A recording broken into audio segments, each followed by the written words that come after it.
Please everyone have your seats so we can start off with the technical session for the day without the delay.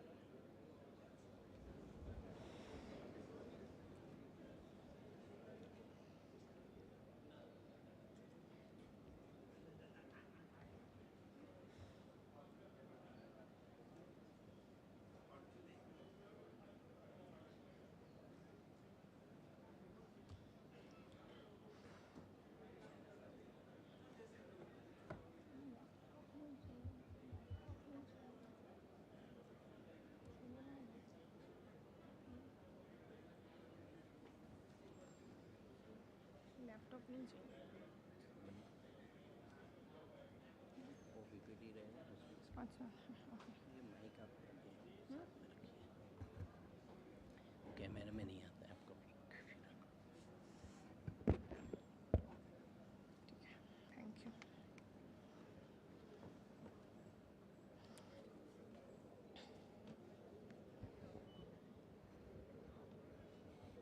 Good afternoon, everyone.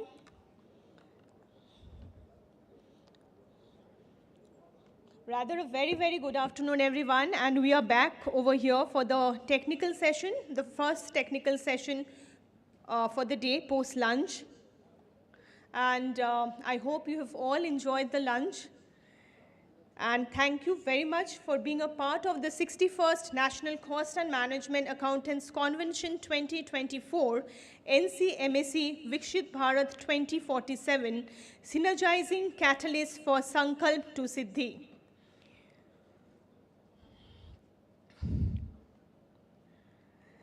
The theme for the first technical session that we are about to start right now, management through effective governance. And to start the same, may I request the dignitaries to please come up on stage. We have CMA Dr. V. Mulli, Council Member, ICMAI, CMA Harshad Deshpande, Council Member, ICMAI. A big round of applause for everyone, the dignitaries, please. CMA Dr. V. Mulli, Council Member, ICMAI. CMA Harshad Deshpande, Council Member, ICMAI. CMA Dr. S.K. Gupta, MD, ICMAI, RVO. CMA Dr. S.K. Gupta, MD, ICMAI, RVO.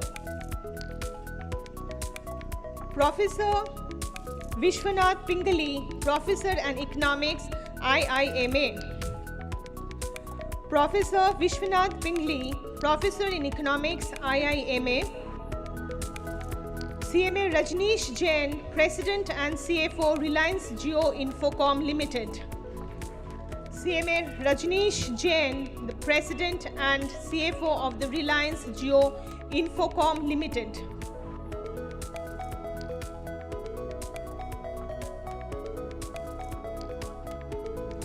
We'll be starting with the first technical session whose sub-theme is management through effective governance. And to start with the same, may I now request CMA Dr. V. Mulli, Council Member of the Institute, and CMA Harshad Deshpande, Sir, Council Member, to please finish off with the felicitation. First, we felicitate the chairman of the session, CMA Dr. S.K. Gupta, MD, ICMAI, RVO.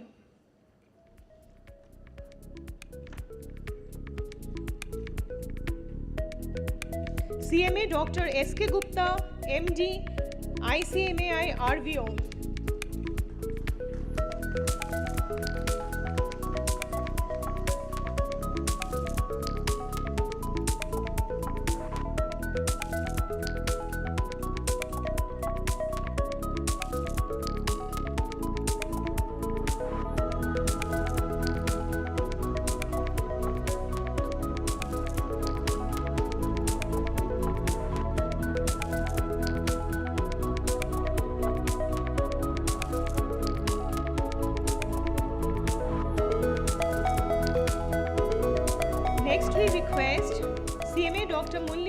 And Harshad Deshpande sir, CMA Harshad Deshpande sir, to please felicitate Professor Vishwanath Pingali, Professor Economics, IIMA. Professor Vishwanath Pingley, Professor in Economics of IIMA, is a faculty in the economics area in his institute. His research institutes include digital markets and healthcare. He has a PhD in economics from the Northwestern University and also MS in quantitative economics from the Indian Statistical Institute, Kolkata. Welcome you, sir.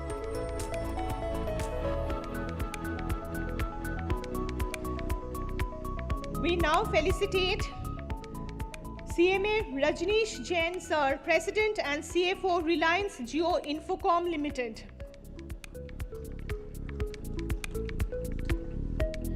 CMA Rajneesh Jain, sir, the President and CFO of Reliance Jio, has been leading commercial function comprising finance, supply chain and real estate at Jio to act as a strategic partner and enabler of business and operations units to lead the digital revolution in India.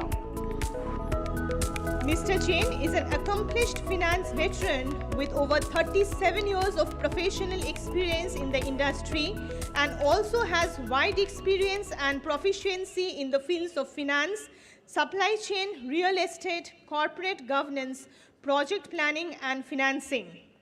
He has been awarded the Best CMO CFO in the Mega Service Industry category in the 6th CMA Awards in 2020 and also awarded the CFO of the Year 2018 at CFO Executive Leadership Summit and Awards 2018, which was organized by the Coming Case Media in December 28. And most importantly, he belongs to our fraternity, our very own, and whenever we call him, we do get the support of him. Thank you, sir, and welcome. And we start off with the technical session, but before that, we have the release of publications of two important publications. The first one, Enterprise Performance and Risk Management for MSMEs. The first release of publication is the Enterprise Performance and Risk and Management for MSMEs, and the second one, Compendium on MSME Schemes. We request CMA Suresh Gunjali, sir, the Chairman of the MSME and Startup Promotion Board, to please join us.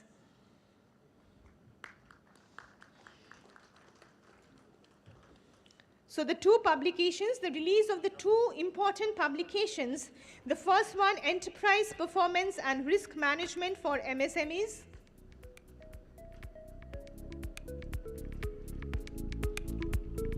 It's a privilege to have CMA Suresh R. Gunjali, sir, the Chairman of the MSME and Startup Promotion Board.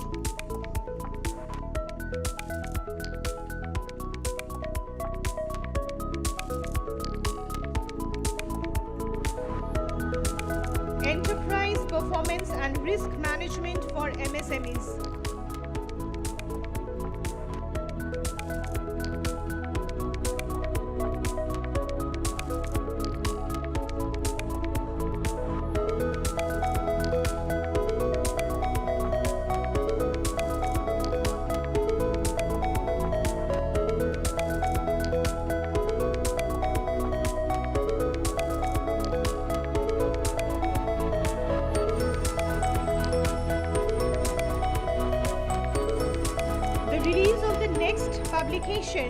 Compendium on MSME Schemes. Compendium on MSME Schemes.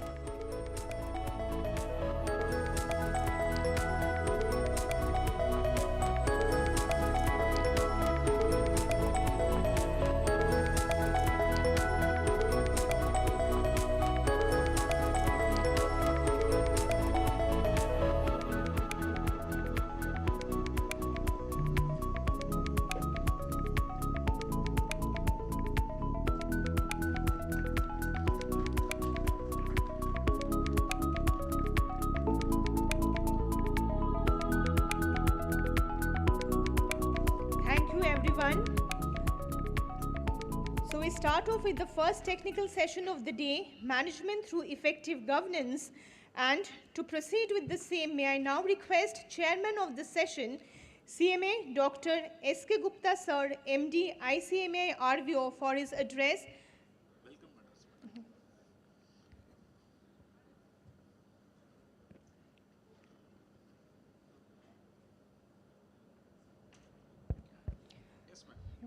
To take over the session once we start off with the same. And before that, we request CMA Dr. V. Mulli Sir, Council Member ICMAI, to please give his welcome address. Yes. Thank you, sir.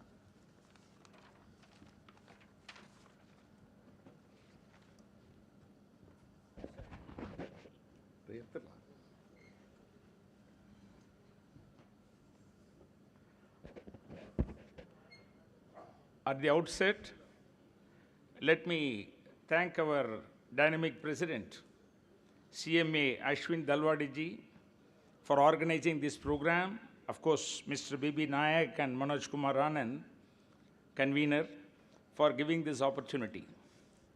And this technical session 1 is management through effective governance. It's a very apt topic, and I welcome the chairman of the session, Dr. S.K. Gupta, Managing Director, ICMA RVO, Registered Values Organization. He will definitely add value for this session.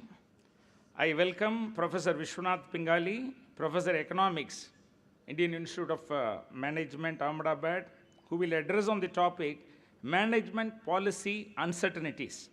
I welcome CMA Rajneesh Jain, President and CFO, Reliance Jio Infocom Limited, who will address on the topic, cost optimization case studies by industry experts. I also welcome my council colleague, a firebrand council colleague, Mr. CMA Arshad Deshpandiji, who will give vote of thanks. And the delegate members, invitees, dignitaries, we must realize that in a society, the only changeless factor is that change is inevitable. Robert Kennedy says, great change dominates the world. Unless you move with the change, will become its victims. Yes, we have changed. The institute has changed. The council has changed. Positive change, proactive change, result-oriented change in the desired path. This particular topic, we are talking about effective governance. It should result in value enhancement. That's why Mr. Gupta ji, our managing director of RVO, is here. If policy uncertainties managed effectively, coupled with result-oriented cost optimization, which will be covered by another speaker, this will result in value addition. And only CMAs can give this type of value addition. A person who provides knowledge is Adhyapak. A person who imparts skill is Acharya. A person who gives insight is a Pandit. A person who gives foresight is a Drishta. A person who provides wisdom is Guru. My wish is that after hearing this topic, every one of you should become a Guru by providing wisdom, not only to your clients, but to the entire society as a whole. That is very, very important. And Mr. Rajneesh Jain, who is one of the best speakers and a great friend. For him, positions are ornamental, friendship is sentimental, and he is such a great friend. It is said in a bus, if the conductor sleeps, you need not take the ticket. If the driver sleeps, everyone has to take the ticket to the ultimate heaven. The CMAs are like drivers of the vehicle. They have to take the enterprises to the desired path without any jerk. That is the role. And this particular topic, I'm telling you, is in that particular direction. And case studies, cost optimization through case studies. The analogies cannot be drawn from the experiment at our convenience. You should draw correct analogy, and these experts' analogies, the experts' results will stand in good stead for all of us. An experiment was conducted, how liquor is injurious to the health. So in a jar, live worms have been put. Live worms have been put. Habitual drinkers have been called. Sir, we are conducting an experiment, case study. So live worms have been put, all the worms died. Then they asked one of the habitual drinkers, what is the analogy you are drawing? Sir, analogy is simple. If we take liquor, all my worms in the stomach will die, sir. This is the analogy. This type of analogy cannot be drawn. and what type of experiment case study he is going to do, it will be a great eye-opener, I would say. Because I heard him, I shared the dice with him. And today, Statue of Unity. And the second topic, what will be managing policy uncertainties. We are talking about policy paralysis. There is no policy taken. The policy is supposed to take us to the desired path. It connects between where you want to go and where we are. But sometimes policy paralysis is there, uncertainty is there. Here only, how the policy has to be unambiguous, it should be crystal clear, it must be comprehensible. And I want to tell you, we are here in the Statue of Unity. Our great Sardar Vallabhbhai Patel, Iron Man of India, when he went to US, the journalist asked, you have come from India, you are the Home Minister of India, free India. What is your culture? Without any hesitation, Sardar Vallabhbhai Patel said, our culture is agriculture. It's a very simple statement, effective statement. This is a policy statement. The same Sardar Vallabhbhai Patel, when he has to inaugurate a doctor conference, there is allopathy doctors, homeopathy doctors are there. Allopathy doctors say, we only represent the true medicine. Homeopathy doctors say, no, we only represent the true medicine. There is a clash. He is the chief guest. He has to give who is the best doctor. He came to the podium, held the mic, and he said, whether it is allopathy or homeopathy, that does not matter. The patients require your sympathy and empathy. Matter ends. That is the doctor's thing. This is another policy statement I want to tell you. The first one is culture, agriculture. The second is allopathy, homeopathy. What the patients require, he covered. So the result orientation will be given once if this case study covered by Mr. Rajneesh Jain. And in fact, Adi Godrej said in the AGM, sales is vanity, profit is sanity, cash is the reality. Sales is very important. What is the use of the sales if it does not result in profit? But you have a profit element. It does not result in cash flows, positive cash flows. What will happen? Cash crunch. If this particular profit is laid up in work in process, finished goods lying in the godown, sundry debtors, what is the use? There will be liquidity crisis. So here result orientation should be, it should result in positive cash flows. Market share also important. Profit is important, bottom line approach. But what is more important is finally cash flow, the dividends, payout ratio. That is very important. So the industry experts, what they are telling, and macro also will be there, micro also will be there. We have to understand. A clean shaven person was there. One person asking, how many times you shave? 100 times per day, sir. 100 times per day, are you a fool? I am not a fool, sir. I am a barber. That is his profession. He is talking about self-shaving. Another fellow talks about professional shaving.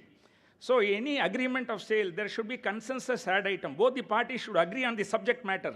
So here, whatever the opinion you get, you divide it into macro as well as micro and try to apply it in actual situations. The future belongs to cost accountants. The future belongs to those who believe in the beauty of the dreams. Cost accountants are big dreamers, not daydreamers. And ethical practices, which is very important. The flow, there's so many avenues are open today. And in terms of style, we have to swim with the current. In terms of principles, you must stand like a rock. When you are good to others, you are best to yourself. So here, whatever the expert's opinion is sharing it, is making you aware.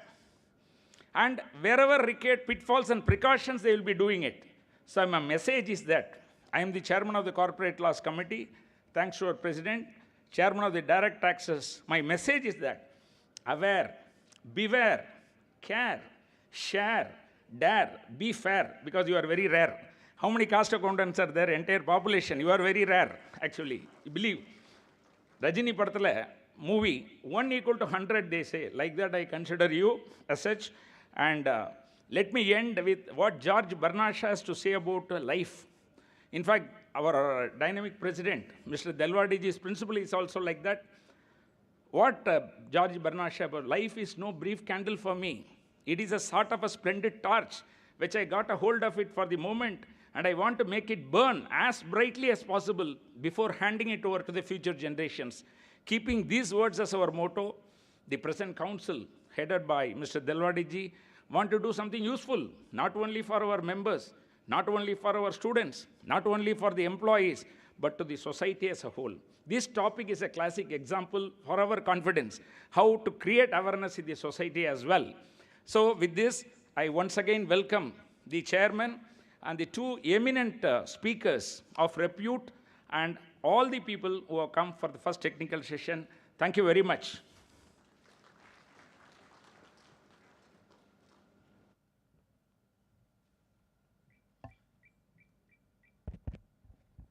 Thank you, sir. Thank you very much for the welcome address. And no matter why, we always wait to hear from you. And we now have the address by Chairman of the session, CMA Dr. S.K. Gupta, sir, MD, ICMA RVO.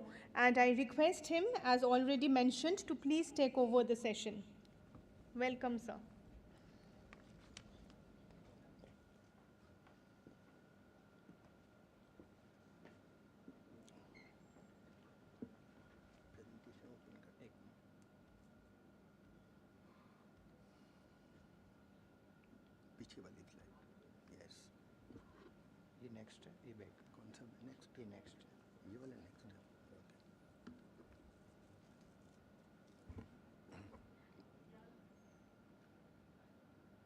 Dignitaries on the dais, dignitaries off the dais, learned professionals, ladies and gentlemen, good afternoon.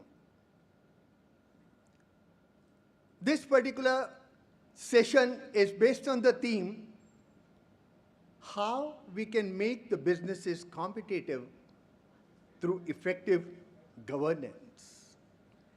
We have two learned speakers to talk about that in detail. I'm just going to do a bit of a context setting, putting the perspectives in the right framework so that on that basis, the whole architecture of the session can be then built by the two learned speakers. All of you would tend to agree with me that the world is changing, and it is changing very, very rapidly and significantly. I am not only talking about the last 2.5, 3 years when the world as a whole was impacted by COVID-19 pandemic situation, but even otherwise, if you look back 2 or 3 decades, there have been some very, very significant changes which have taken place in this world, which have changed the way we live our life and also changed the way the businesses function in the marketplace. It's a buka-fu world, highly volatile, very, very uncertain, hugely complex, very ambiguous, and the fear of uncertainty is always lurking at the back of our mind. You never really know what might happen in business, in environment, and it might also impact you as an individual. In this buka-fu business and economic environment, we have large number of so-called startups or the new age companies. And we also have a lot of gold-plated old companies which are still sustaining, existing in the marketplace. But when you look at the performance of many of these businesses, you find that many businesses have profitless turnover. They have a great top line, but end of the day, there is no profit. Many businesses have cashless profit. They have profit as per the accounting concept, but then there's no cash, there's no liquidity. Profitless turnover, cashless profit, but when you look at the valuation of some of these businesses, wow, skyrocketing, soaring very, very high. India has over 115 unicorns as of today, and the number is growing week by week. Out of top 10 unicorns of India, only 3 are making profit. Please note this statement. Only 3 unicorns out of top 10 unicorns in India are making profit, but they have a great top line. The point that I'm emphasizing now is, today the measures of corporate performance have undergone a change. We now look at the performance of the company from ESG perspective and also broadly from the perspective of ability of the company to be able to create value, ability of the company to preserve that value, and ability of the company to enhance that value on a sustainable basis going forward. That is the crux that stakeholders are looking for from the companies today. The landscape of business is continuously evolving and changing.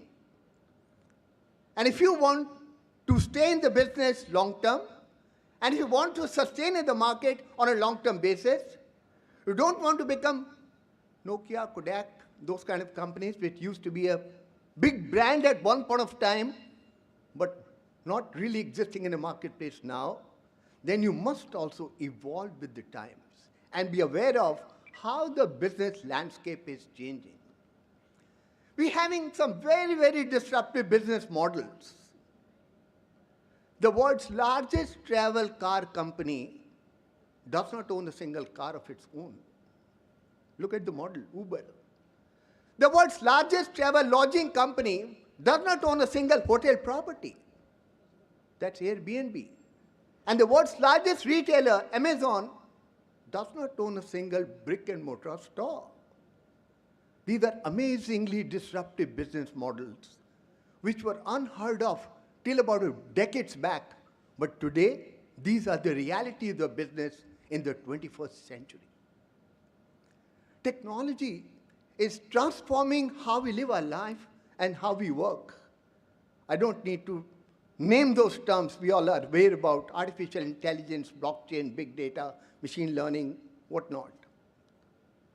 Demographic shifts are changing the work patterns, and they're changing the corporate behaviors, and they're changing how the businesses are now required to hunt for talent and be able to retain that talent. That's even more greater challenge for the corporates today. Globalization has had its positives and negatives. India has, and for that matter, most of the countries of the world, they have grown exponentially because of the integration, interconnectedness as a result of globalization. But the downside is, if a butterfly flutters anywhere in the world, it causes ripples everywhere in the world. That means you are affected by Ukraine war, you are affected by Israel-Gaza war, even though you may not have anything specific to do, and you are far away from the boundaries of those countries, but nonetheless, because of globalization, you are impacted by what is happening across the world. Customer is the start point and the end point of any business. You are there because there is a customer. Customer expectations are changing dramatically. Earlier, we simply used to believe you have the philosophy of customer satisfaction, and that's good enough policy to be able to stay afloat in the marketplace. But today, the customers are not only satisfied with the simple philosophy of customer satisfaction. What they require and look for is customer delight. You delight a customer when the customer, by using your product, by using your services, says, wow, that's the customer delight that customers today are looking for. Climate change, ESG dimensions are becoming important. Corporate social responsibility is becoming important. Government is doing what it can do at the government level. Corporates are contributing to social development by way of CSR mandatory provision. But I think what is more important is ISR, individual social responsibility. What is that I can do as an individual? What is that each one of you can do individually? That's what ultimately matters. 144 crore strong population of India, world number one, beating China. Individual social responsibility is the way forward with a view to building up the kind of quality of life that we are looking for our people of the country. And there is, of course, increased focus on sustainability. 21st century is different. We got to change the way we create business models, the way we create business strategy, the way we implement the business strategy. Today we are looking at speed, complexity, risk, change, and surprise. These are the factors which you got to take care and deal with while taking your business forward in a sustainable business. So the theme of this session is all about governance, and that's, mind my words, that is the future for the businesses going forward. Some of the key guru mantras for effective governance: we CMAs are experts in managing resources, and we are the people who can really drive the businesses through efficient resource management. Resilience is very important. COVID impacted many of the business sectors. Some of them were positively impacted, some of them were negatively impacted. But out of those which were negatively impacted, some of them bounced back quickly, some of them took a little more time, some of them are still struggling to get back to their normal. That was basically because of the resiliency of their business model. Those businesses bounced back much faster who had resilient business models as compared to the other people who were not having resilient business models. Even in the previous session, speakers were talking about we must constantly grow by learning. And that I mean by that is you got to learn, you got to unlearn, and you got to relearn in your journey towards the corporate career and your life. There is a huge focus now as part of the governance architecture on ethics and human values. Every listed company has a code of conduct that's mandated by LODR, SEBI regulations, whatnot. Once I was addressing a conference of corporate leaders, and I just posed 4 basic questions to them. My first question was, do you know that your company has a code of conduct? Everyone raised their hand. Someone raised both of their hands. Yes, sir, it is there. My next question was, have you read it? Some of the hands came down this time. Then I asked my third question, have you understood it? Still some further hands came down. And my last question was, do you live the code of conduct? That is the crux. Having a code of conduct documented, displayed on the website of the company, splashed all over the company's premises is a good beginning first step. But ultimately, people have to start living the code of conduct. That's how the governance is going to be efficient and governance is going to become most optimum. You got to be agile. And you got to have and maintain soft skills and the human touch. Whatever technology you may deal with, end of the day, it is the human touch that matters in all governance practices that a company follows, either through its board or through its employees. Professor from Ahmedabad, strategy professor, talked about DEI in his presentation. Diversity, equity, and inclusion. Normally when we talk about diversity, we restrict ourselves to dealing with gender diversity. Have a women director on the board of a company, good enough. There are legal provisions, you've got to ensure that. But diversity is not only about gender. Diversity of thoughts, diversity of culture, diversity of engagement, diversity has very many different manifestations and very many different dimensions which the companies must duly take care of. Culture is the key. What kind of culture do you have in a company? Contrasting examples, we have various large corporates, even within India and the worldwide, which have widely divergent different corporate cultures. And that's where the board has to duly take care of to build about an effective corporate culture. Board evaluation is already mandated by SEBI as part of the board exercise every year to be done. So in governance, the board has to link the strategy, risk, and the global disruptions which are happening all over. And I have proposed at many fora, companies must start looking at organizing one specific board meeting at least 1 year, at least every year, with single agenda item of ESG. You have a board meeting where there are 35 items, 40 items. One of them could be ESG also. But here the suggestion is the best practice that some of the corporates are following the world over, as well as in India, have one specific board meeting only to discuss ESG agenda.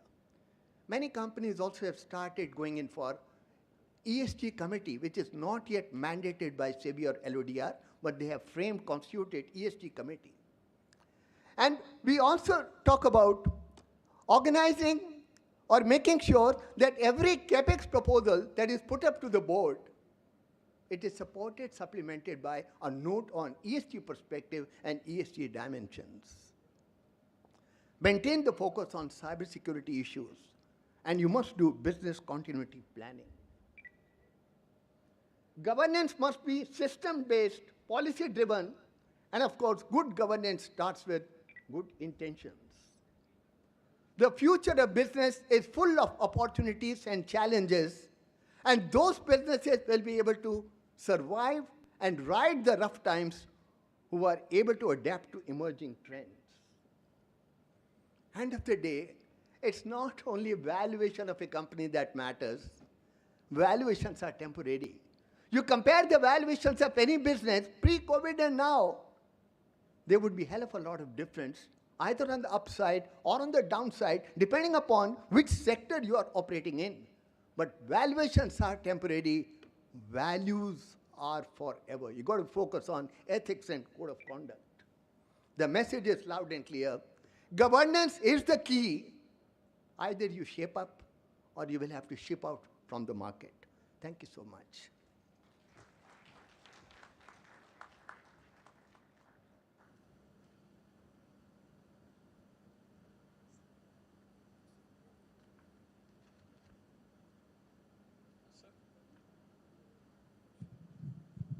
Fine. I would now request CMA Rajneesh Jain sir. इनको बाद में ले लेंगे, बाद में. Okay, anyway, we follow the sequence given in the schedule. I would request Professor Vishwanath, Professor Economics from IIM Ahmedabad, to talk about navigating changing policy interventions.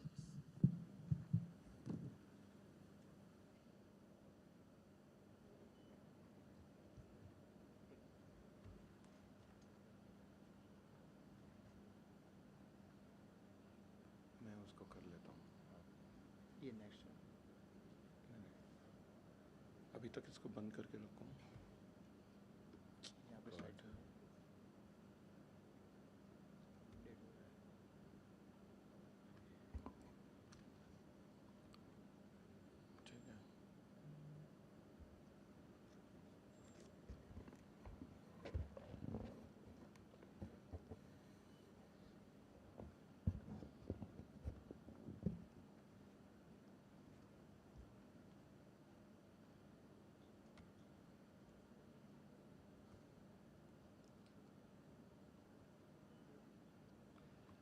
Hi, good afternoon, everyone.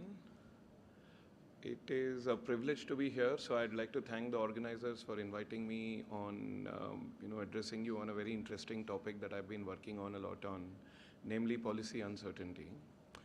Don't be alarmed by the slides you just saw. I'm not going to make a very detailed presentation. The sum total of my slides is 3, and including the conclusion and the introductory slides, so therefore there are not many slides. I'm just going to talk a little bit about what I wanted. There are some numbers I wanted to show you, and that's the only reason why I got some slides up there on, to help me out. So the topic I'm talking about is what we call as policy uncertainty, and how have we seen firms navigate this idea of policy uncertainty, and what is the role that a CMA plays in navigating this policy uncertainty. That is what I'm going to talk about. So the immediate question is, what is policy uncertainty? In, I think, around 2004, 2 gentlemen at Harvard Business School, Ravi Palepu and Tarun Khanna, wrote a paper on navigating this, and they defined policy uncertainty as a simple case where you're not really able to predict what is coming next from a policy angle from the regulator's side. Right? For instance, if you take pharma industry, the industry that I work a lot on, one day we were told patents are important, and second day you're laden with compulsory licensing, on the third day you're laden with something else. This is basically what we call as policy uncertainty. Now actually think about it, when you have policy uncertainty and the firms are not able to plan their future for long, and I'm going to explain to you in a second why that is the case, the role of a cost accountant becomes very, very clear. Why and how can the firms think about costs when the framework of how the business is done is changing at the drop of a hat? Why does policy uncertainty emerge in the first place? Again, Palipu and Khanna list out a few interesting things. Of course, you have things beyond your control, the contingencies. Nobody anticipated COVID, and the way governments reacted to COVID is very varied. So therefore, you're bound to have uncertainty as long as you have uncertain events that are surrounding, which are not in the control of any government. The other reason why they say policy uncertainty exists is when you have institutional voids. What do we mean by institutional voids? If the ideas, if the frameworks within which business is done is not well defined, or if the legal structure of the country is not well defined, you always have what we call as institutional void. And when we have institutional voids, you tend to have policy uncertainty because everyone's trying to break the law in an anticipation of never getting caught. The other one, obviously, and I think this morning's debate between Donald Trump and Joe Biden will tell you very, very clearly, is blatant populism that is emerging as a very interesting political motif in the last few days. So these are the reasons why they mention that there is policy uncertainty, and the firm, when it makes its strategy, needs to be very clear. So here is where, in order to set the stage up for the remainder of my talk, I want to introduce you to a very, very old story that is repeated in every economics classroom, microeconomics classroom to be more particular. I want to tell you the story of what is called as prisoner's dilemma. What is this prisoner's dilemma? Investopedia defines prisoner's dilemma as a situation where individuals who are very smart otherwise have an incentive to choose a way that creates less than optimal outcome for everybody put together. Right? This is, the mistakes were as I picked up from Investopedia.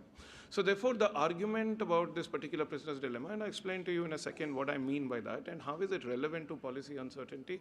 I'll probably go into it a little bit in detail in the next few minutes, but the idea is that you actually have very smart individuals who make anything but smart choices. So this is a game I play in my class. I teach a course called Game Theory at IIM Ahmedabad, so therefore most of my classes are around games.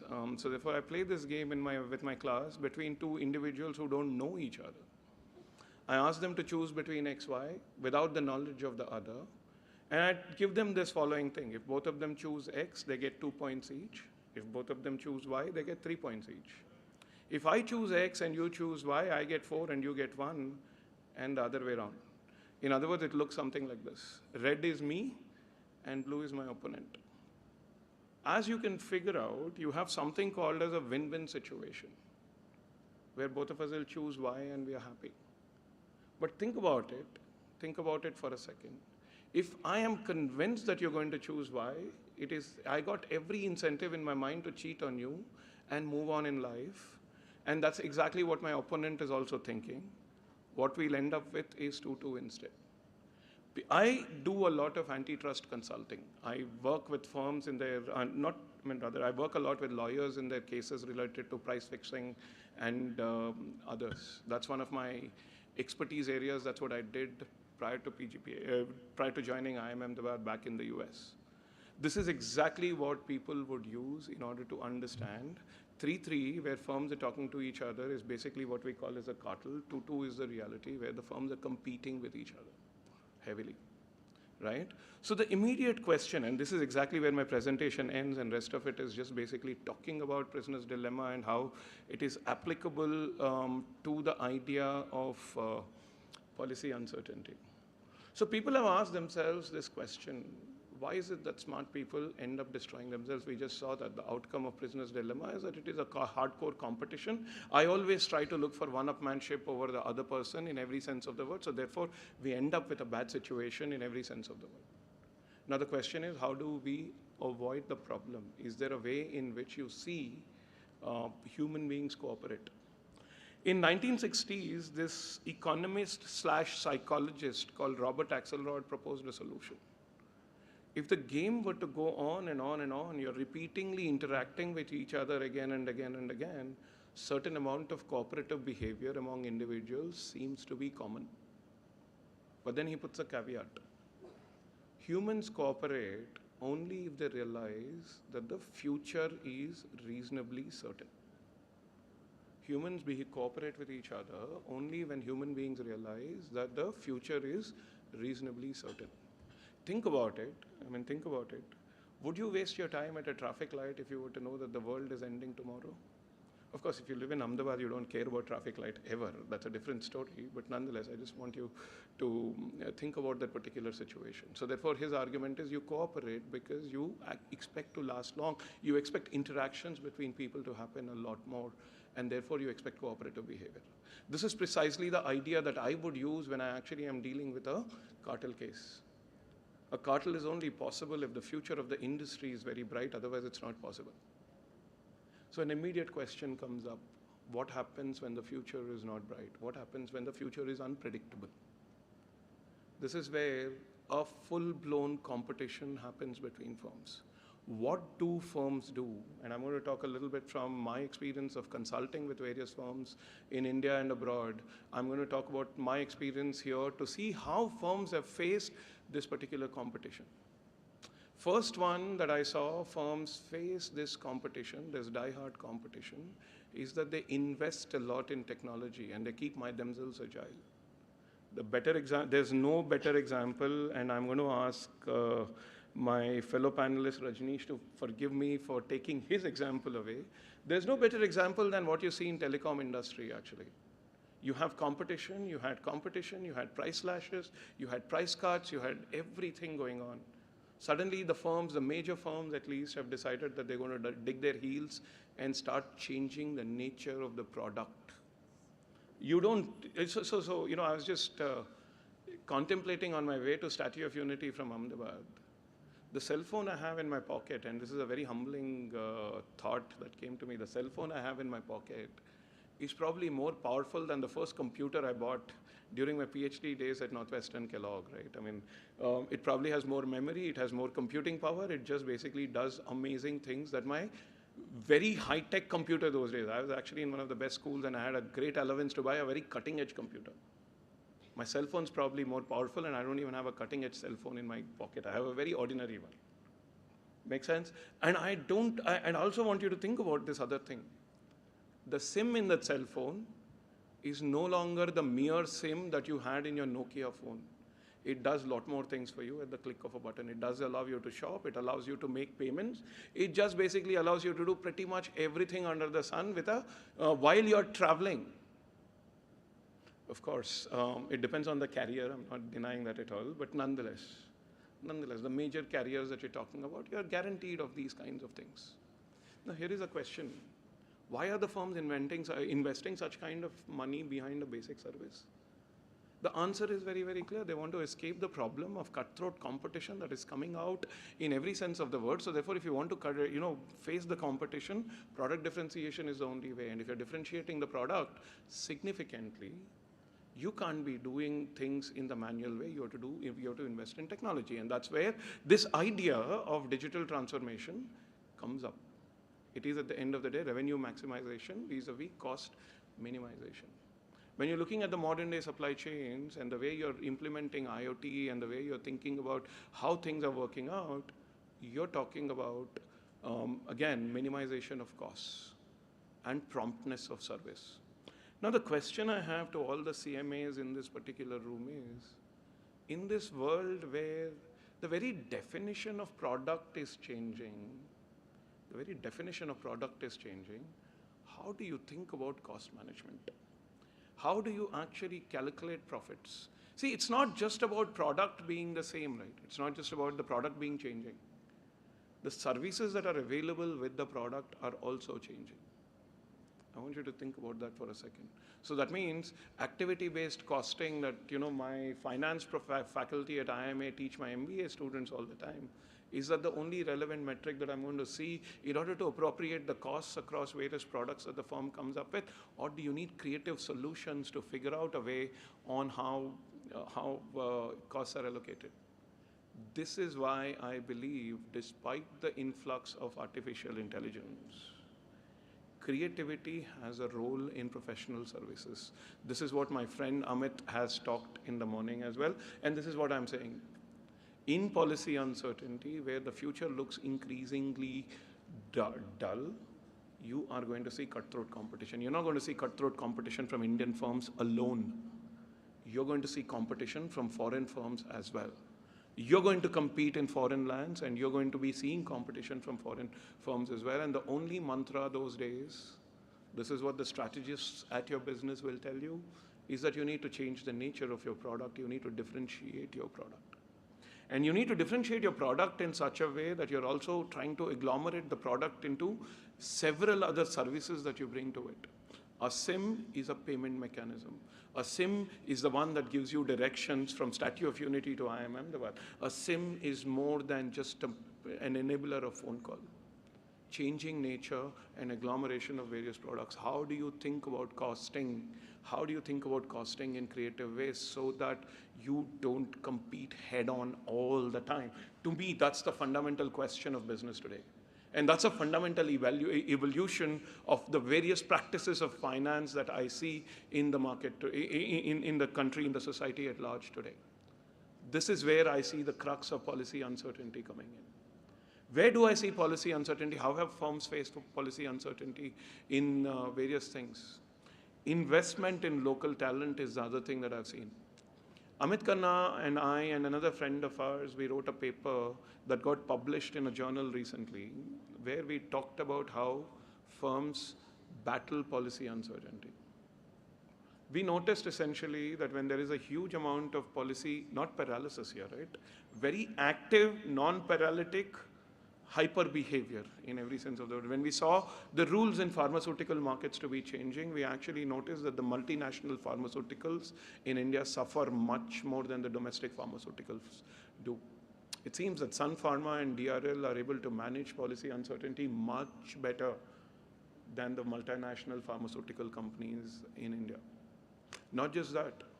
Firms, the multinational firms that have had a decade of experience in Indian pharma are able to withstand this policy uncertainty significantly better than the firms that have just been very recent in the Indian context. What does that tell you? Policy uncertainty requires a lot more agile thinking on the part of the firms.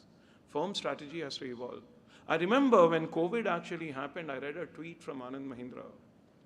The guy was asking a very simple question: what the hell is a ventilator? Right? Because India was supposed to be short of ventilators, and Anand Mahindra's question is, what the hell is a ventilator? How can I manufacture it in my car factory? Right? I mean, that's a question, that's what he tweeted in public. So that means essentially, I don't think he's looking at the firm as a car manufacturer. He's looking at the firm as a series of code that his software engineers have written, changed the code a little bit, and instead of churning out cars, something else comes out, and we can call it ventilator if you choose to. And if it meets all the patterns. That's the whole idea. You rethink what you are. Here is where the word disruptive innovation keeps getting thrown in a lot. Clayton Christensen, again from Harvard Business School, has done a lot of work on what he called as disruptive innovation. Policy uncertainty does not come only because of governments being confused. Policy uncertainty comes because technology is fastly evolving. If you look at the digital markets that the government of the regulation on digital markets that the government of India is coming up with, the kind of regulations they're putting on telecom markets, the data sharing rules that the government of India is coming up with, you know that there is policy uncertainty all over. There's absolutely no clue. I mean, I've spoken a lot in Delhi about this particular thing because my forte, as I said, is antitrust, and I've been talking a lot to the big tech about it. But the argument is this is where policy uncertainty is coming in because the technology is changing very, very fast, and the regulators are a couple of steps behind trying to figure out what exactly is happening. Clayton Christensen defines disruptive innovation very, very beautifully. He says disruptive innovators are the ones who are completely inconspicuous at the beginning of their existence. And here is where the issue comes up. Existing firms who are their competitors would brush them off very, very, very fast, saying that these are useless. And suddenly, one fine day, they start defining the market. Why are they defining the market? Because the price is lower. Why is their price lower? Because their costs are lower. So suddenly you have the incumbent vacating the space And in the place of incumbent, the new chap establishes himself or herself. What's the only solution to this particular thing? What's the only solution that as a management professor, I would like to kind of emphasize? One of the speakers in this morning actually very succinctly put it. At one point in our life, we used to think we studied, we've invested few lakhs of rupees. Now, the only question that remains in my mind is ROI. How do I reap the benefit of it? It seems in the world of disruptive innovation, that's probably the worst question you can ask. And the answer that you're going to receive is terrible, because it's going to be obsolete before even you wake up from your bad dream. That's the fun part about it. So therefore, ROI comes long time later. ROI comes because you went back and learned and came back to the business. The so-called learning, unlearning, relearning, and learning. That cycle continues on and on and on. That's the only way I think academia is at least saying you can deal with policy uncertainty. Of course, you can brush this off as saying academia is self-serving. Of course, to learn, they'll come to us, so therefore their profits are heavily dependent on telling everybody that you should learn and relearn and all that stuff. But it seems that based on the evidence that is coming out, be it Kodak, be it Polaroid, be it digital camera, be it your whole idea of Orkut. I remember a funny story about Orkut. When my wife and then fiance, when we got engaged, we told our friends on Orkut that we got engaged.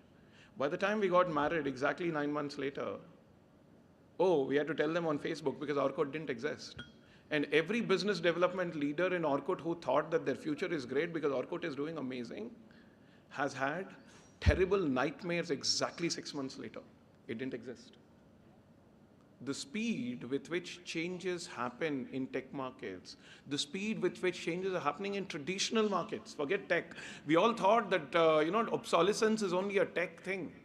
Oh, it's not a tech thing anymore. Obsolescence is real in pretty much everything. If not the product, the process. If not the process, marketing. If not marketing, alternative uses. If not any of these other products that combine with this particular product. This is where obsolescence springs in. And that obsolescence is real. This is where uncertainty is getting created in the market day by day by day. Big data is providing you answers. Big data is providing you answers to a certain degree. But that's not the only answer. This is where the creative heads, the human ingenuity, as we call it, is going to play a lot of role. And this is precisely why I wanted to address this idea of policy / uncertainty in the market. Uncertainty comes, and the role of a creative cost management is what it is. One of my colleagues at IIM Ahmedabad runs this course called Elephants and Cheetahs. Elephants are huge, elephants are slow. But elephants have cost advantage. Cheetahs are fast, but cheetahs don't have cost advantage. Cheetahs are costly. So therefore, how is your firm position? What is the cost management that you actually have? Do you invest? The traditional words of economies of scale are probably seeing their last legs, right, in every sense of the word. When the Industrial Revolution happened in late 1800s and early 1900s, everyone talked about economies of scale. Today, too, people talk about economies of scale, but people talk more about variety that comes with economies of scale. It's not about only economies of scale. That's the changing paradigm of costs that I see in the market going forward. The market in the next age is going to be integration across services. The market you see in the coming age is more about product nature of the product, denaturing of the product happening faster than you can imagine. In that world where the very quintessential definition of what your product and service is changing, what the hell is the cost of the product? How do you think about cost of the product? This is the most creative question there is to be tackled. This is, I think to a certain degree, this is machine related, but I still see human intelligence being there. I'd like to end here on that note. Thank you very much for listening to me patiently.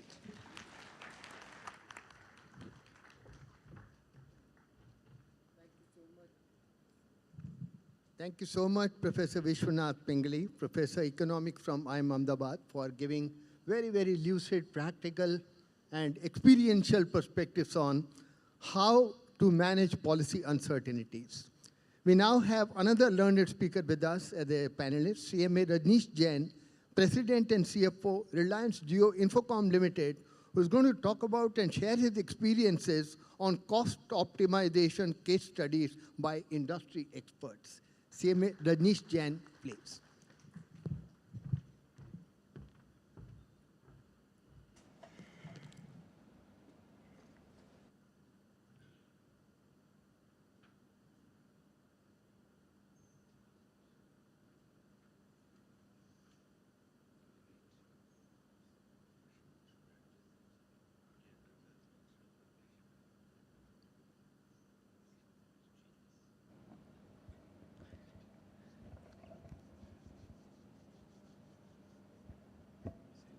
Start.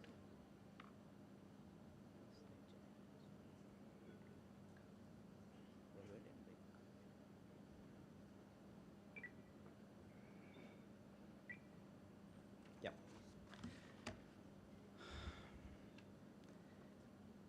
Good afternoon, everyone. So, when I was coming here, how I was introduced that one of the theme of this session is Sankalp se Siddhi. So I was just thinking, what would be the best way that we move from Sankalp to Siddhi? If we take Sankalp of growth, the Siddhi is we have a continuous life. So Sankalp se Siddhi to me is growth is life, and that is what Reliance Industries is all about. The second thing which I saw is what is something which is completely free. Generally, we have seen that whatever is available free of cost, that we use a lot. The thing which is free in the world is clapping. And I see a huge scarcity of this particular resource here. So if we have to really move to cost optimization, first of all, we have to use the resources which is freely available. So 35 years from now, 35 years back, I was actually taking oral coaching classes on costing. So I was just thinking that what has typically changed in 35 years, because again, after 35 years, I've been called to take a session on costing. So what difference has happened? One of the major difference that has happened over the period is, those days, 35 years back, we used to talk about cost reduction. We have moved from cost reduction to cost optimization. Cost reduction to me is a very, very bad word, because whenever we think of cost reduction, that means somewhere we are suppressing the part growth, and growth has to continue at all times.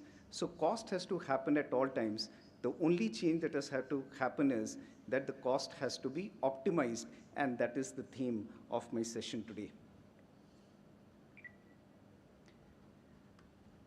So virtually, if you see, if we have to understand how this particular cost optimization imperative has to move on, the best way has to think in terms of how people in Gujarat thinks, how people probably, the so-called Bania thinks. हमें फ़ायदा होना चाहिए, काम कम करें, फ़ायदा ज़्यादा हो, तभी benefit है, तभी business है. So I thought of another way of looking at it. If you really see, if we really put our heart and soul on increasing our sales, we get certain benefit. We get in terms of increase in revenue. Now, what you do is, if you do think in terms of cost optimization, in terms of reducing your overall cost, and let's say your EBITDA is 25%, तो आपने जितनी मेहनत की 4 रुपए कमाने के लिए, उतनी मेहनत करिए आप 1 रुपया ऑप्टिमाइज करने के लिए. The result, I think, Gupta ji, is the same.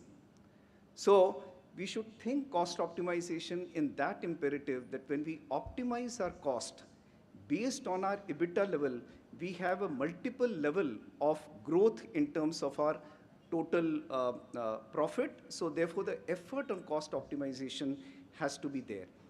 The second benefit that it gives you it frees up your capital. I have seen that happening in Reliance, and as you know, I have been managing this humongous project of Jio for the last 1 decade, and this is where cost optimization has really done benefit to me. Whenever I have saved capex, it has freed capital to actually invest in some other resources, and therefore that's the second logic, that we should really invest on cost optimization imperative. Now, if you really move forward, this is how I actually define and spend some time on this particular slide.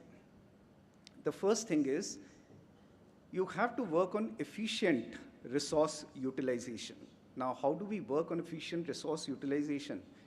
If you really see the way, and I can give you one example of my first company, it was one of the Bharat Ratna, and I don't want to name it for the sake of it, but I'll tell you how the costs were worked out.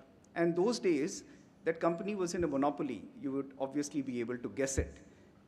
Now, this monopoly company used to do costing in that manner, and I joined as a fresh executive trainee finance, and I saw when the cost is worked out for a project, and let's say the cost is 100, this file goes to the manager. Now, the manager may have time to study on that. Sometimes he may not have, because he is getting so many files. So what he would do is, he would add 10% to that. Now, there was a concept of DGM also in public sector. When it goes to DGM, he adds another 10%. अब GM के पास गई, GM ने भी load कर दिया. ED के पास गई, उसने भी लोड कर दिया. That means what was the actual cost? If it was 100, it has actually turned out to be 135 rupees. Now, this company is a monopoly. So it gets tender, it wins tender, and it gets the project. Even with 20 to 25% of inefficiency, it is still able to earn profit and remain as the Ratna. But the shock came, as Professor was rightly saying, the shock came in terms of competition. They suddenly found, in the days of liberalization, they got competition from ABB and Siemens. And this opened their eyes, because they lost contract after contract. So much so that the company had to really think as to what do we do. And those two companies were ABB and Siemens. And then they thought something has to be done. And which particular principle was applied, you know? I am very proud to say this is the principle that they applied. They applied contribution analysis. They applied marginal costing. And because they applied marginal costing, such was the cost that ultimately they again won over tenders, and ABB and Siemens were out. BHEL is still in. That is my company. That is the beauty of cost optimization. So this is done through efficient resource utilization. The second is in terms of empowering innovation.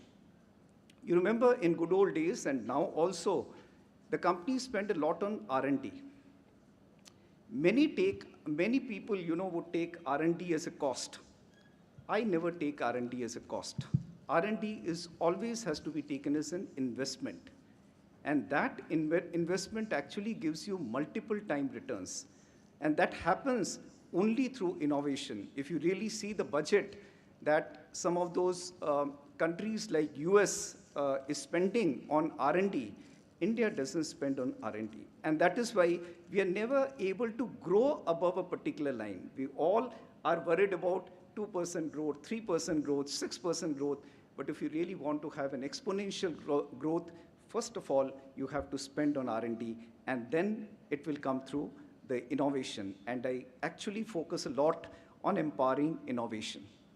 The third is spur global competitiveness.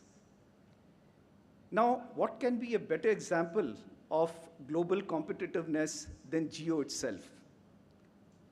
When the prices were ruling at 9 rupees per call, 6 rupees per call, and all of that, then Dhirubhai came with a thought that the price of a call should be less than the cost of postcard. And all of us were supposed to work because the cost of postcard in those days was 50 paise. That means it had to be less than 50 paise. So ultimately we came out with a costing of 40 paise, and that is what is the history of 40 paise call about. But how it happened? It typically happened through the concept of you have to spur kind of a global competitiveness. The same thing has been repeated in data. So today is not the session of digitization. I will actually not speak about it, but what you have seen in terms of data is a reality. 1,250 rupees per GB, 250 rupees per GB, to just 5 or 6 rupees per GB is a phenomenal growth, and this is how the global competition is all down. If you think global, then only you'll be able to bring that concept. And by the way, even with 5 rupees or 6 rupees, every quarter, I am declaring profit. So that means you can still be profitable if you are able to scale up in volumes, and if you are able to actually manage your CapEx and OpEx in a better way. The fourth is, it also attracts investments, because let me tell you, no business can be done without cash. So idea is, if you do not attract investments, probably your whole concept of cost optimization will not work. So the fourth rationale is in terms of attract investments, ensure financial profitability, which is obviously there. It also mitigates many of the risk, as we know. It reduces impact on environment, a very, very big thing. You will hear more on this particular subject from me, so I'm not telling as of now. Provide competitive advantage is something which I've said. This is what is important. All these days we have been talking of capital, capital, capital. अरे भाई capital को छोड़ देते हैं, natural capital available है. We have to move from capital to natural capital. And over the last decade, if you see, half of the Indian states have seen a decrease in their natural capital.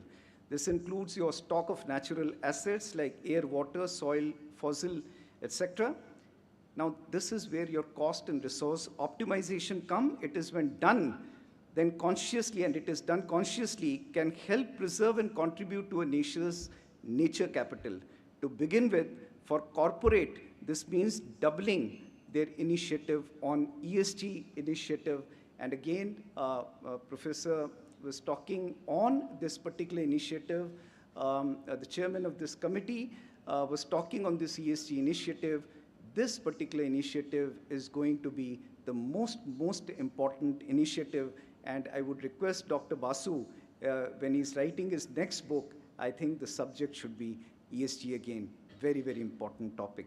And this is in terms of energy, initiative to conserve energy expense, and also in terms of conserving material. You see there's a lot of wastage when we use any product. If you're able to conserve on that particular part, you may cost optimize, but to me, cost optimization in this case is only a byproduct. Ultimately, you are conserving natural resources, and that to me is more important.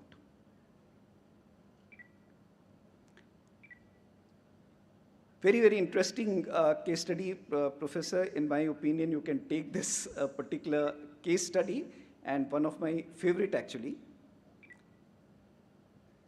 If you see, in terms of contribution to GDP, how resource optimization can help to a nation's economy. India's arable land is almost equal to the US and China. Now, how much is India generating? India is generating $400 billion. With almost the same land, US is generating $1,000 billion, and China at 900.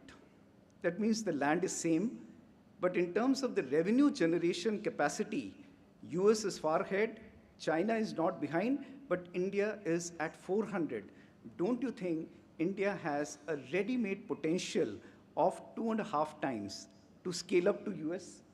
Now, if it scales up 2.5 times, now what happens? I'm saying not 2.5 times, even with 150% growth, this particular sector would be at least comparable with US and China. So there's an opportunity available with you to generate that much of resources. And how it will come? It will come only through optimization, how you can increase productivity. आपके पास available है, but most of time, just because we always thought it is available to us in plenty, we have got a bounty, we are not able to use it productively, and that is the reason we are not able to generate overall income.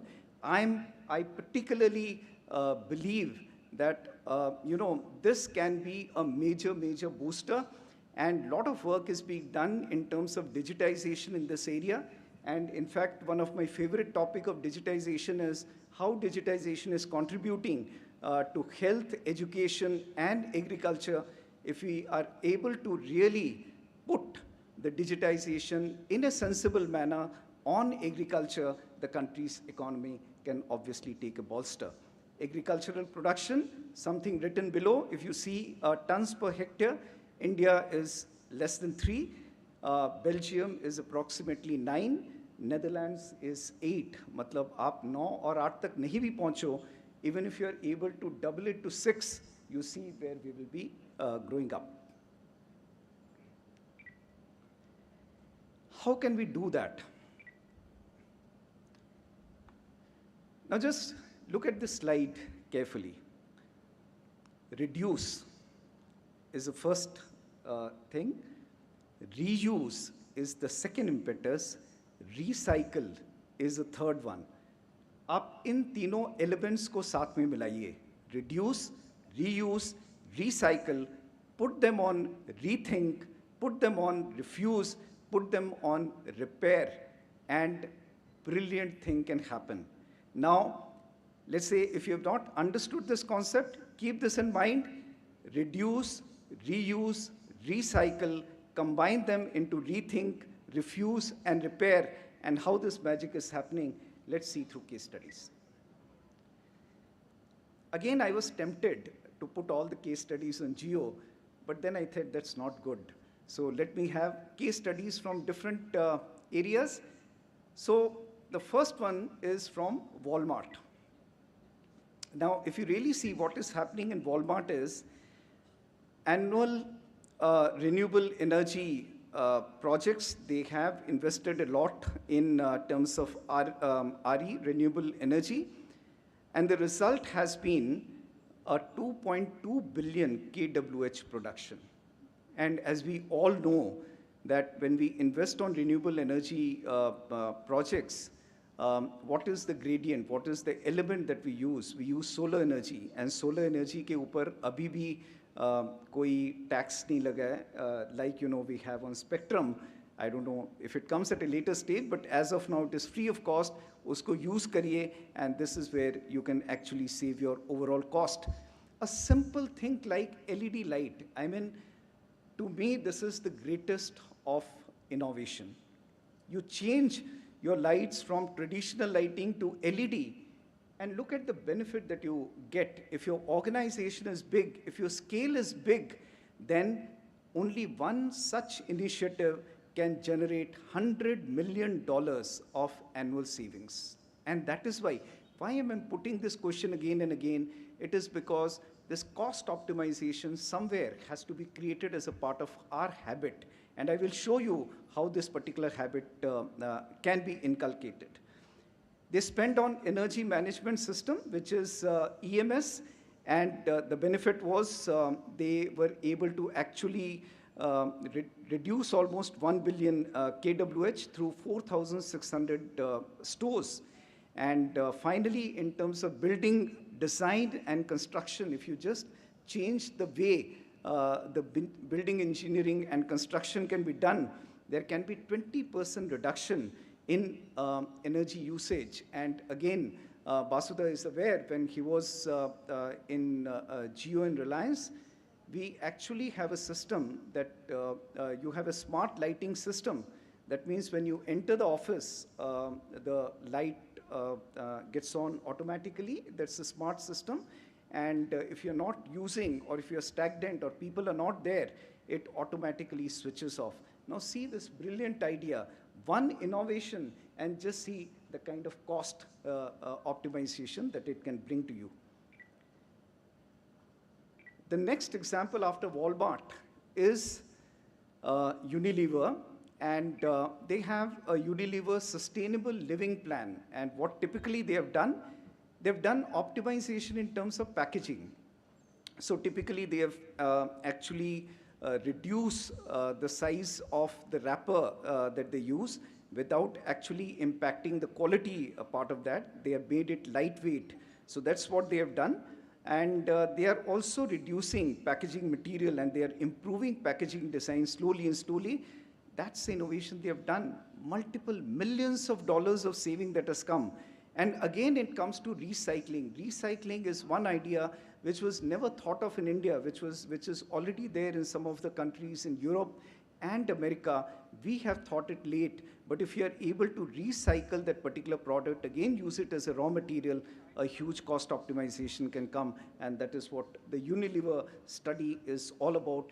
That was my concept of refuse that I said. The third is your repair part. Now, very, very interesting thing that Dell does. So what Dell is doing, it collects old electronics from customers through their take-back programs. Recycling is done, and they have partnership with recycling organization, and processing is done to recover valuable material from the scrap. Now, generally, you must have seen, I think in my industry also it was done, when you throw things as scrap, it doesn't fetch as good value. I have been to the scrap trader. He actually takes out the component and then sells it at a higher cost. And I was amazed to find out that the scrap which I was selling at X rupees, he is able to generate by the concept of taking out the costly product, and he was able to earn almost 10 times of that. So if the industry take that as an initiative, just look at the way the revenue can grow through simple cost optimization. And obviously the material reuse, using recovered material to manufacture new Dell product, and closing the loop by reintroducing recycled material to the production cycle, and sustainable product design. I mean, just imagine the savings, 50,000 metric tons they were able to recover, and the saving was $18 million. I mean, this is where you see, if the scales are high, your small innovation, your small re-engineering can give multiple times the benefit for all of you. So typically, what should be the process-oriented approach for cost optimization? And this is simply through my experience. It is not validated, so pardon me for that, but this is something which I apply. The first thing is discover. And discover is typically how to establish the cost optimization program, what are the goals and scope of the program, and then the insight part. Insight is, what is the scale of optimization opportunities? If the opportunities are not large, am I really spending my time on a kind of initiative which is not going to give me much of benefit? So therefore, the third part is in terms of design, that what opportunities are available and which one should be developed, and then you implement that. Which opportunity should be implemented and in what order, because you may have hundreds of ideas. So how do we implement or how we sequence them? And then finally, maintain and grow. What can be done better? So you continue to think what can be done better and how can the improvement be permanently embedded so that it is not kind of a one-time initiative, it becomes a continuous initiative. And this brings to creating a sustainable cost optimization culture. And that culture would be through implementing robust financial validation system. I'll tell you, I mean, some areas where we undermine the role of a finance fraternity, finance has got access to all the data. But honestly speaking, we do not apply that particular data judiciously. We only are concerned about what requirement is given to us. So accounts payable person, he is only spending his entire time in passing bill. He doesn't look at what the invoice is all about. Is that a right bill, a wrong bill? He doesn't, because he has been given a target of maybe passing 1,000 bills in a day. He would pass 1,000 bills. This is same with all the other department. The consolidation team, they've got the entire trial balance, they've got entire expenses, they've got the entire cash flow, but they do not apply their mind as can we do this? Can we use this particular data to the benefit of organization? If we think in those lines, if we think in terms of cost optimization, the data is available with the financial fraternity, they can actually make the best use of it. And let me tell you, the best of cost optimization ideas generally should come from finance. Today, they are not coming from finance. Actually, in my opinion, the best of cost optimization ideas should always come from finance. The moment we convert our thought process, we have to move from a typical bookkeeping attitude to a business attitude. The moment we are able to change from a bookkeeping attitude to business attitude, you will be able to see the savings very, very clearly. Maintaining tight control over cost. That doesn't mean, as I said, cost reduction is not the imperative. You have to optimize that cost. You have to see that whether this particular cost is being utilized to really increase my revenue. If that is happening, that cost is good, right? If that is not happening, the cost is not good. And again, I'm very, very thankful to Mr. N.K. Prasad, who taught me the concept of zero-based budgeting. Let me tell you, I have been using the concept of ZBB for 37 years, successfully doing it for 37 years. That concept will not go, it will remain for 100 years. Zero-based budgeting is a need of the hour. Whenever anybody brings any file to me on cost, the first thing I ask is, keep it aside. If I don't do it, what will happen? And then I get the right answer. This is what we have to inculcate, and that is what I mean by maintaining tight control over cost. The next is driving initiative jointly with the different teams as a PMO.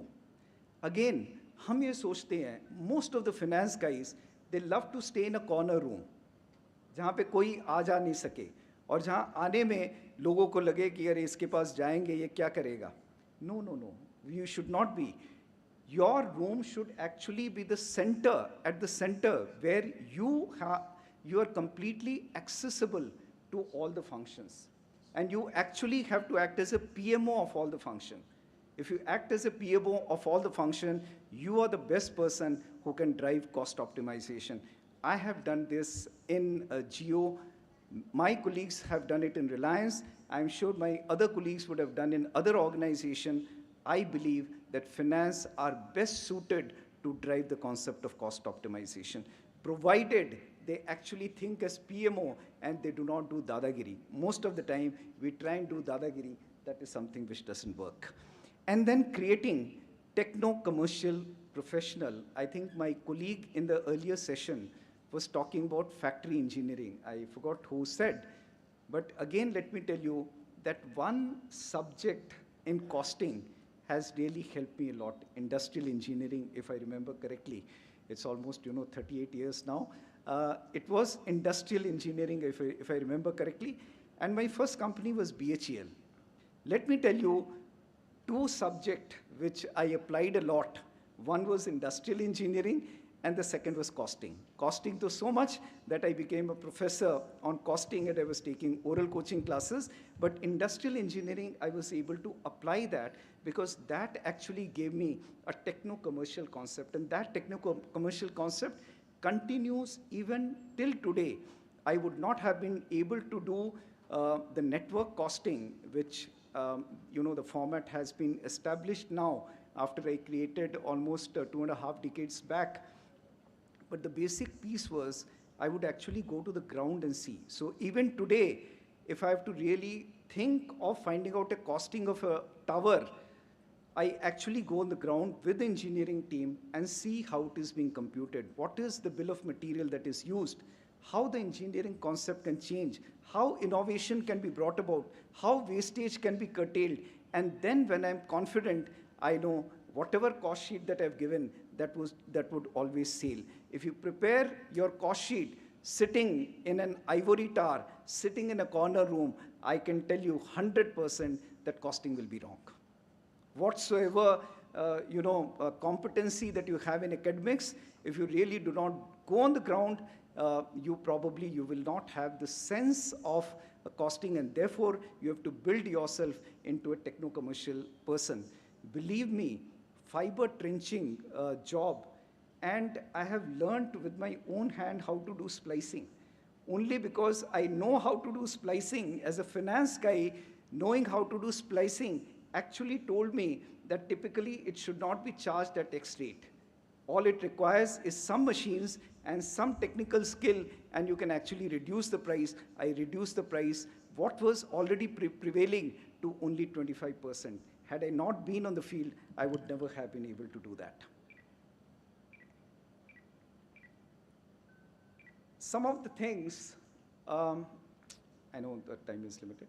So some of the things that have been done in Geo, again, agar aap dekhiye, you must be knowing that, tower is the baseline, that is the main asset that we have in terms of telecom. और उस tower का सबसे बड़ा consumption जो होता है, that is in terms of energy. We also know that the cost differential between diesel and electricity is 4 times. Yani, if you have used 1 unit of diesel generator, you'd be spending almost 40 to 45 rupees. Electricity comes on an average at 10 rupees. That means you have used 4 times higher. So the simple method is reduce diesel consumption, reduce DG consumption. How do you do that? Typically, you bring the concept of batteries. One colleague during the earlier session was also talking about the batteries innovation that has happened, that has really helped us. So today, at all the places, I've got almost 3 to 4 hours of battery backup. So and batteries are charged on electricity. So typically, if there is 4 hours or 5 hours of shutdown also, I'm able to do away without using diesel generator at all. And that is how you are able to bring down your cost to 25%. Electricity is at 10 rupees. Diesel is at 40 rupees. If you use solar energy, it can be as cheap as 4 rupees 50 paise. The actual cost of production is just 3 rupees. So imagine the next moment, if it happens from EB to renewable energy, you would have reduced the cost to that extent. Now, when you see anybody using diesel generator, you would understand as a cost accountant that they're doing crime. What can be done at 3 rupees, they are spending 40 rupees, and they're also adding emissions part. So it is also not happening on the ESG initiative point of view.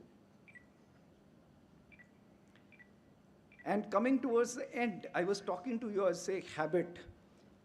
Now, we took one initiative on vehicle hiring. We saw there was a lot of misuse happening across the country on vehicle hiring. So I said again, asking a simple question, मैं आपको गाड़ी क्यों दूँ? मैं आपको गाड़ी नहीं देता. What happens? Right? Asking that simple question of not giving you vehicle, can you imagine that we reduced number of vehicles in the country from almost 3,000 to now it has come to 1,000. And everything converted into money becomes a huge number. I mean, even the people down the line, the people who were actually following that initiative and helping me in that initiative, they found out that we have saved 180 crores per annum. Imagine a simple initiative like working on vehicle hiring can save 180 crores of rupees in a large organization. But for me, the money was not important. What was important is I wanted to change the habit of people. So if you think of companies' money as your own money, that concept would automatically bring cost optimization. And to me, that is the seed, that is the root. Every professional across here, if he's able to create that particular seed in the organization, that you have to think of companies' money as your own money, in my opinion, cost optimization would automatically happen. And then that brings me to the end of this presentation. Thank you very much, and God bless you all.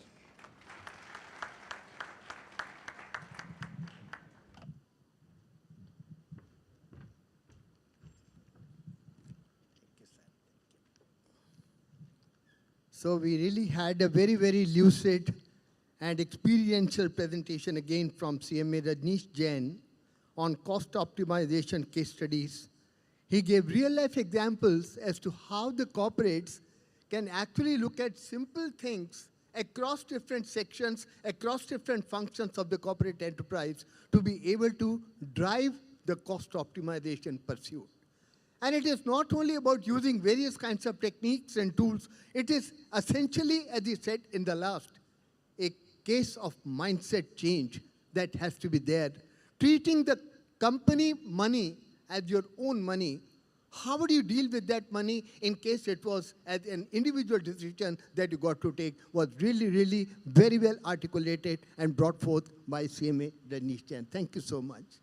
And earlier we had a presentation by Professor Vishwanath from IIM Ahmedabad on managing policy uncertainties, in which he brought about the whole concept of changing dimensions of business environment, how different products, different services are undergoing a metamorphosis, and how the policy implications are defining the way we do business, defining the way we strategize the business, and that was very well aptly summed up by Professor Vishwanath.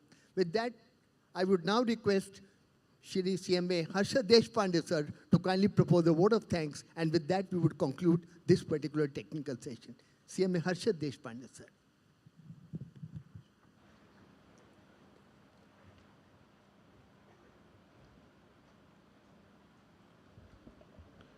Namaskar. So what a session. So in fact, talking after Rajneesh ji is like, batting after Sachin Tendulkar.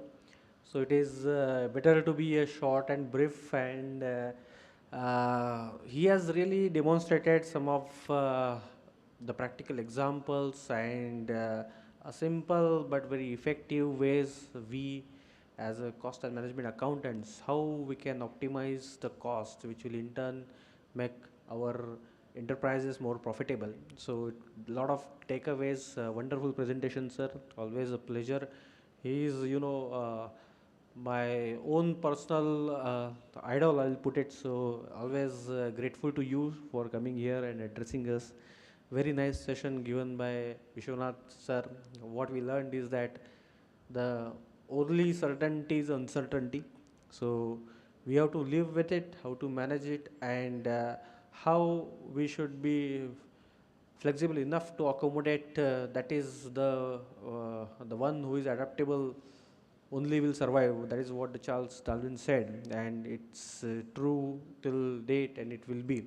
So wonderful presentation, sir. A lot of takeaways and very nice deliberations by our session chairman S.K. Gupta ji. He is a veteran, very nice orator, and he has rightly put out very important takeaways for us, which we will take up during. We will of course break for the tea, and nevertheless I'm grateful to Murli sir.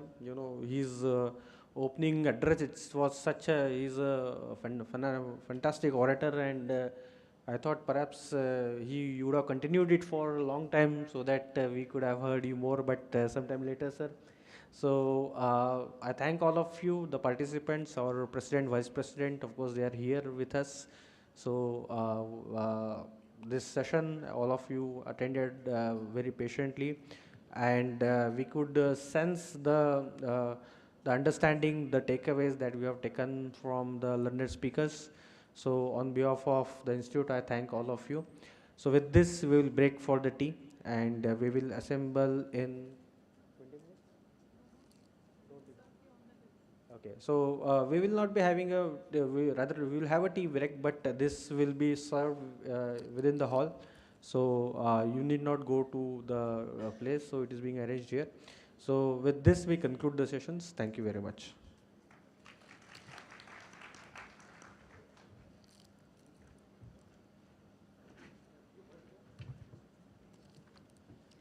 Thank you, everyone. And it was really indeed a knowledgeable session and enriching session. The tea will be served on the table. So we'll be starting off with the technical session 2 in a short period of time.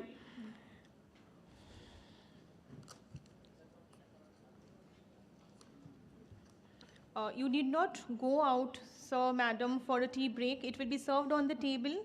So please be inside the auditorium. And in 1 or 2 minutes' time, we'll be starting off with the technical session 2 for the day.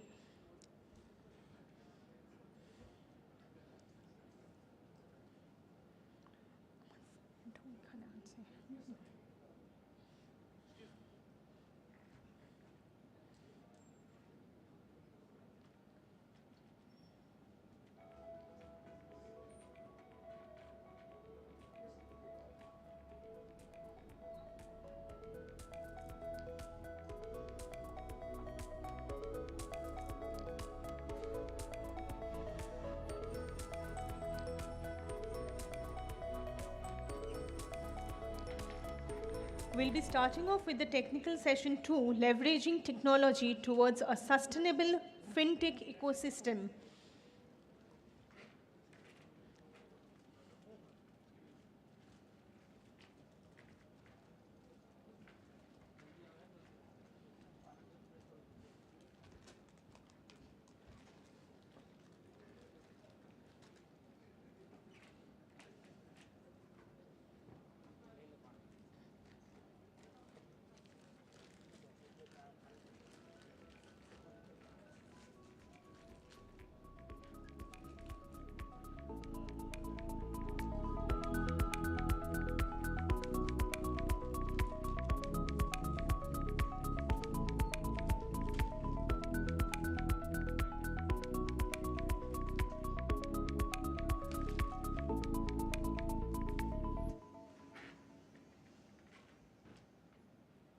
Thanks for all the patient hearing. We'll be starting off with the second technical session for the day for the 61st National Cost and Management Accountants Convention 2024 NCMAC. The theme, Viksit Bharat 2047, Synergizing Catalyst for Sankalp to Siddhi.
So good evening, everyone, and we are about to start with the second technical session for the day, leveraging technology towards a sustainable fintech ecosystem. To start off with the same, we request the dignitaries to please come onto the stage. We have with us CMA Chittaranjan Chattopadhyay Sir, Council Member ICMAI, CMA Rajendra Singh Bhati, Council Member ICMAI, CMA Sanjay Gupta Sir, former President ICMAI, Sri Praveen S. Kamath, the General Manager, International Financial Services Centers Authority IFSCA, and Shri Dharmesh Tijani, Head of Listing, NSE 9.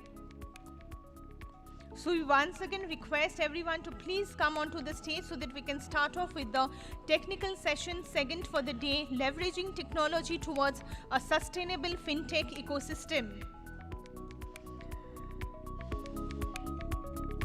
For this technical session, we have with us CMA Chittaranjan Chattopadhyay sir, Council Member ICMAI, CMA Rajendra Singh Bhati sir, Council Member ICMAI, CMA Sanjay Gupta sir, former President ICMAI, Shri Praveen S. Kamath, General Manager, International Financial Services Centers Authority, which is known as the IFSCA, and Shri Dharmesh Tijani, Head of Listing, NSE. Welcome everyone. And we have the felicitation. In order to do the felicitation, may I now request CMA Chittaranjan Chattopadhyay sir, Council Member of the Institute, and CMA Rajendra Singh Bhati, Council Member ICMAI, to please do the needful. First, we have the felicitation of the Chairman of the session, CMA Sanjay Gupta sir, former President ICMAI.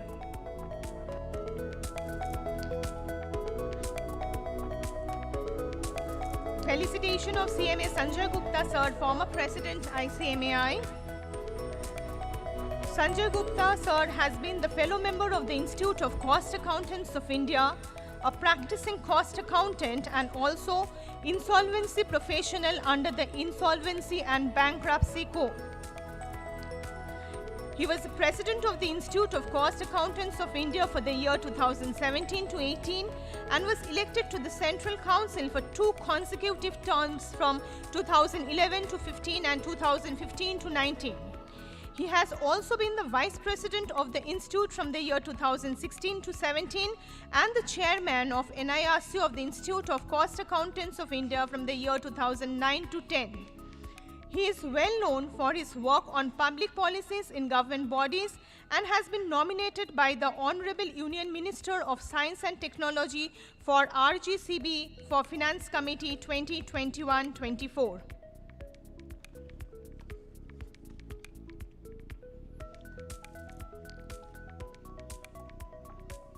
So we have the felicitation. We next have the felicitation of Shri Praveen S. Kamath, the General Manager, International Financial Services Centers Authority, IFSCA. Praveen Kamath sir, the General Manager of the International Financial Services Centers Authority, IFSCA. He has been with the Capital Markets Department of the organization and oversees regulation and supervision of market infrastructure institutions. And he is also the Chief Information Security Officer and the head of the Cybersecurity Division of IFSCA.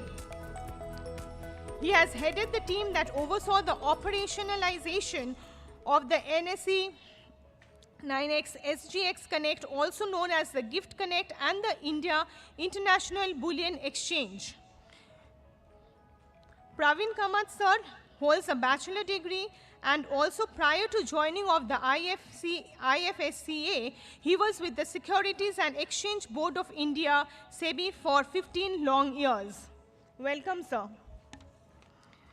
We now have the felicitation of Shri Dharmesh Tijani sir, Head of Listing, NSE.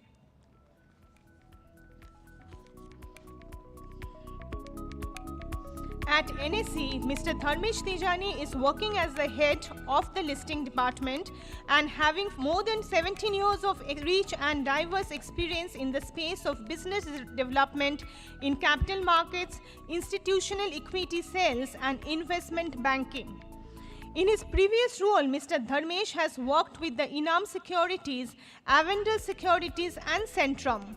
Welcome, sir.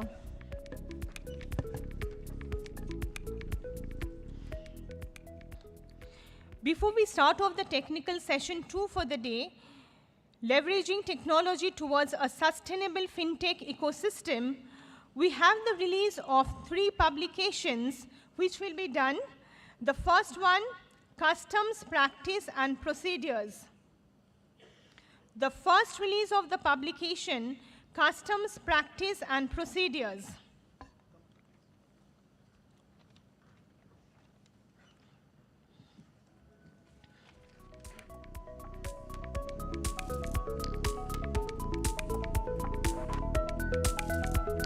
A big round of applause, please, for the release of the publications happening.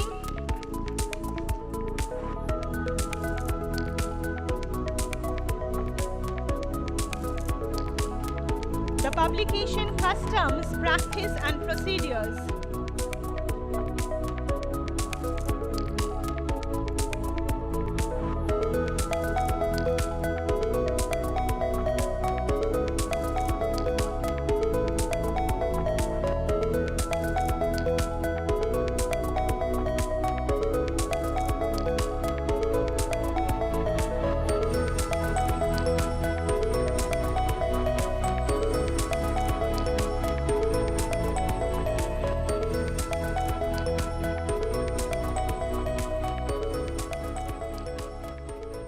The next publication release, Research Bulletin. We have the next publication release, which is the Research Bulletin.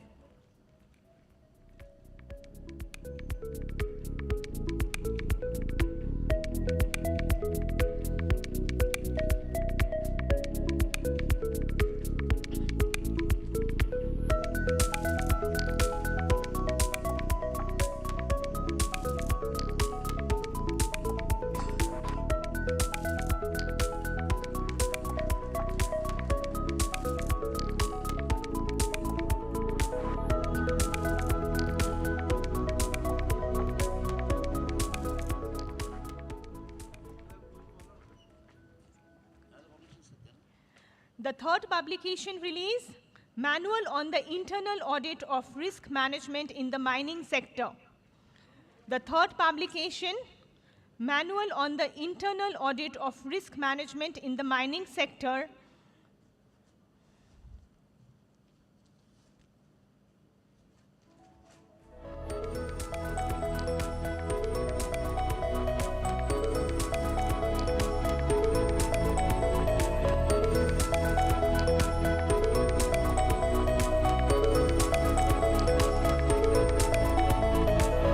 Kindly bear with us, we'll have a group photo.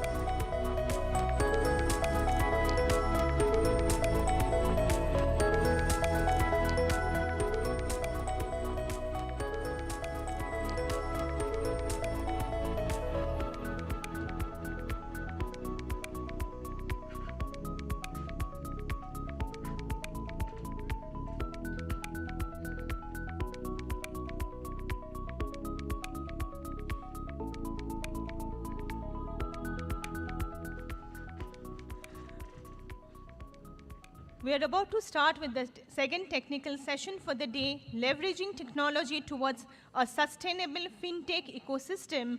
And we start with the welcome address by CMA Chittaranjan Chattopadhyay, sir, the Council of the Institute, Council member of the Institute.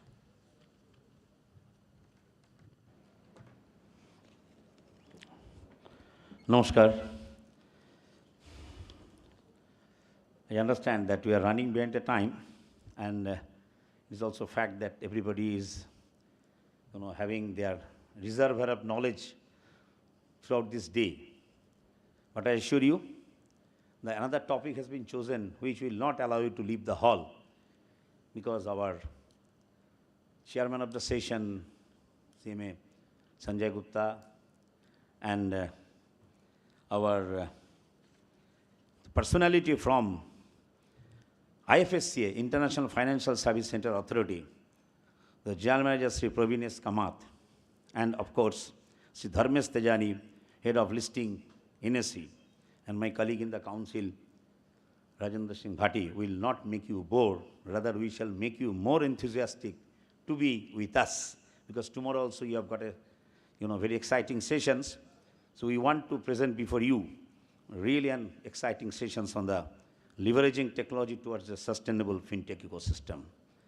My respect to my president, vice president, all my past presidents, and my love to my all regional council and council members. ladies and gentlemen. First of all, before I start my welcome address to you, I must be failing my duty if I don't mention about my role in this institute as a chairman of the Internal Assurance Standard Board. I am really feeling tremendous, grateful to one of the personalities of this institute, the past president of the institute, CMA Amol Kumar Das, without whom one of the excellent production of this institute today we have released with all pride amongst the presence of Vice President, President in you. That's Sri Amol Kumar Das, past president, who has helped us tremendously to publish this book, which is knowledge. And I'll also be failing my duty if I do not mention the tremendous help I have received from Coal India Limited, NMDC, and also Khudrimukh Iron Ore Limited. And there, all the senior officials, they have supported this particular book, this manual. I request everybody should acquire this manual for their, their professional acumen and professional expertise as an internal auditor in the mining industries. And definitely, I must mention one of the contributions of my colleague in the council, Sri Abhijit Goswami, who has helped me in this particular venture, which has been taken in my Internal Assurance Standard Board, and all my board members have really helped me to come out with these publications. And I feel proud of my colleague in the council, the chairman of indirect taxation, to come out with one very important book on the customs. And I congratulate him for coming out with these publications. Friends, this leveraging technology towards a sustainable fintech ecosystem, I can't delve much here today because our I must say they are all very learned and also having tremendous knowledge on this. But from the Institute of Cost Accountants of India, as a chairman of Banking, Financial Service Insurance Board of the Institute, I just want to put some points. That would be that digital disruption has occurred with advent of artificial intelligence, blockchain, and cloud computing, which are essentially for the sustainable goals of the country. And it has created ample opportunities in the fintech industry with proliferations of such innovative technologies. Leveraging technology towards creating a sustainable fintech ecosystem is the new challenge for professionals to create a balance between profit and value. And when the value creation is one of the important facets of our profession as a cost and management accountant, we can't deny our role in the fintech itself, especially when cloud computing enables reduction of carbon footprint and enhances sustainability practices. It has been proved already in the European Union. Inclusive development can be enhanced with use of technology, enabling the common denominator to embrace technology for their daily life. And we have also observed, and you also agree, that green finance is the new buzzword in which funding is sustainable projects can be undertaken with well-knitted fintech system where technology is the determinant. And as you know, RBI has started the pilot project of CBDC, that is Central Bank Digital Currency, and it will revolutionize the banking architecture in India. And already it has started. Cybersecurity can enable better protection of the fintech ecosystem by ensuring safeguarding and protection of the robust IT systems. And we, the CMAs, are key professionals who are adept in strategic decision by making usage of technology in a proper manner. And of course, CMAs have the skills to undertake strategic decisions, cost-benefit analysis, and undertake risk management techniques also. And CMAs have the skills to undertake decisions, skills with proper emphasis on, again, the same word, the CBP, cost-benefit analysis, we are doing it. Friends, for this particular session, I think it would be an eye-opener for us because the fintech is one of the, advent of the digital disruptions is one of the issues for our country. Many of the professionals from the CMA's body, they have become successful promoter in this fintech industry. They have got their startups. And let me tell you one thing, the Institute of Cost Accountants of India's BFSI board under the, able presidential, capability of CMA Ushini Dalwadi has taken many steps. Let me tell you, just briefly I want to tell you, we are going to have our own fintech course for reaching to the unreached. We are putting this course for the people, for the graduates For the CMA, those who are going to qualify CMAs, we want to have continuous coverage of this fintech knowledge amongst the boys and girls who are entering into our course. Therefore, the future ready professionals will be available from our institute whenever they will be completing these CMAs.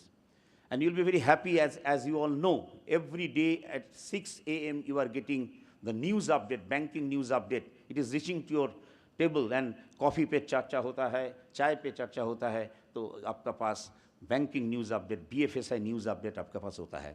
So this is our one of the excellent, and I think we have got tremendous response from the members. Every day we are getting mails from them, and they have given some suggestions also. We are taking care of that. And of course, for the knowledge, we have come out with many courses. Especially, we are coming out with this, the banking, BFSI, knowledge-driven courses like credit management in banks and treasury in international banking. We are all conducting these courses for our future-ready professionals. With this, I really welcome all our esteemed and learned speakers here, and I'm sure that today's session will be a livable and lovable one. Thank you.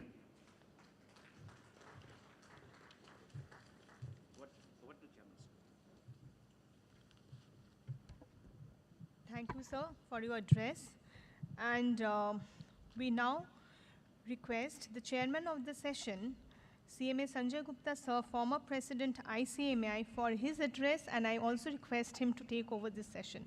Thank you, sir. Yeah, good afternoon, everyone. I think I prefer to be more sitting on the, I'll be here. What I could come to my mind, wherever Honorable President, Mr. Dalwadi and Mr. Nayak, the Vice President, they would have thought of being coming here. Only thing the mind, it'll be coming to their mind, let's go somewhere, let's the best intellect of the country and the globe should come together. Let's do the brainstorming. Let's be out from the disruption and all the day-to-day lives, so the people, the best of the people can collect. And 3 days we can see what best we can brought it. So all the CMAs, and all the, the distinguished speakers who has come all over, I think that's our way, we have started the journey.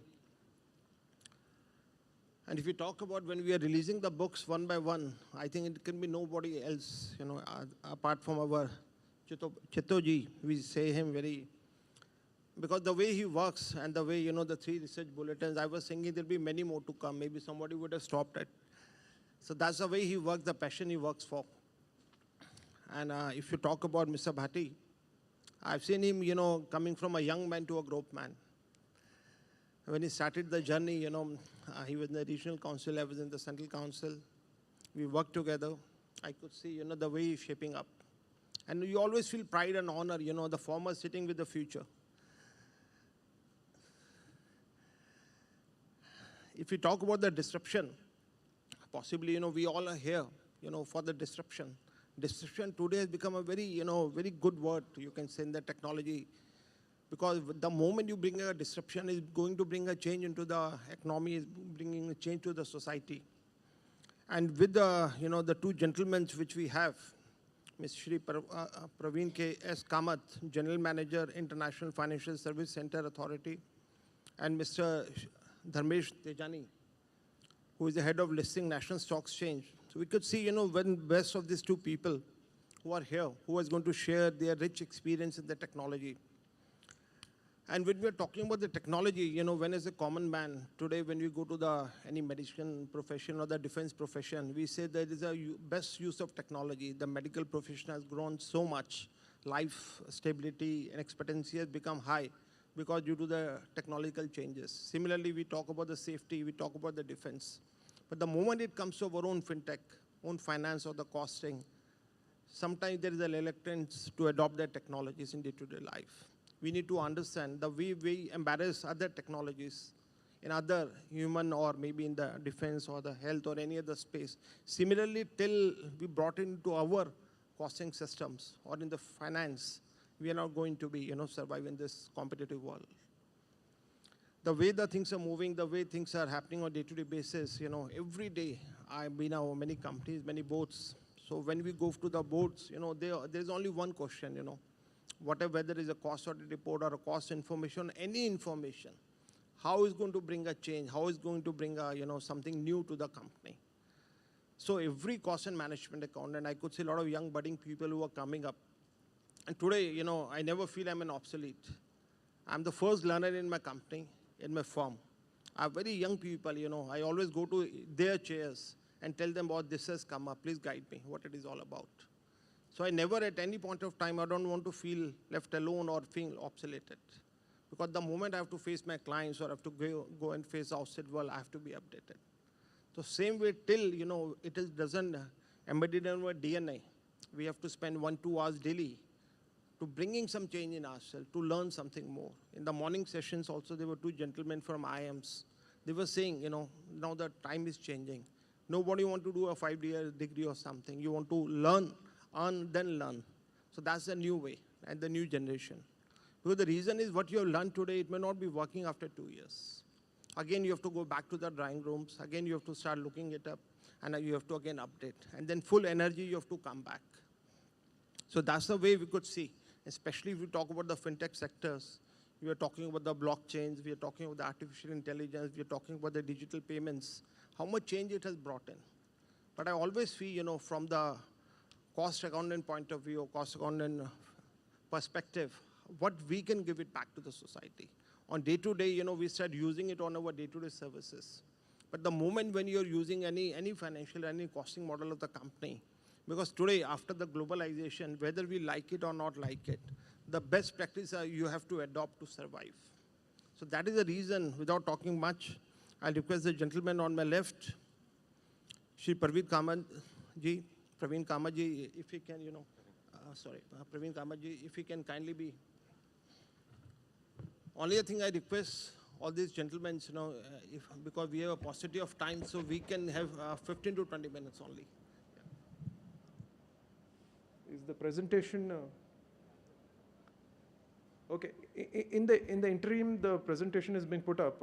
Let me first take a minute to just thank ICMAI for the warm welcome and my utmost gratitude for the hospitality and the reception, especially Mr. Chattopadhyay, Mr. Gupta, and Mr. Bhati. Thank you so much. And my congratulations to you on the release of your book and your manual on internal audit and the research bulletin. In my previous role in SEBI, I was working on an investigation case, and I interacted extensively with auditors. So your book on audit is of extreme interest to me, and maybe we can look at collaborating on certain audit functions after this session. I was not sure whether I would make in time, and attend this event.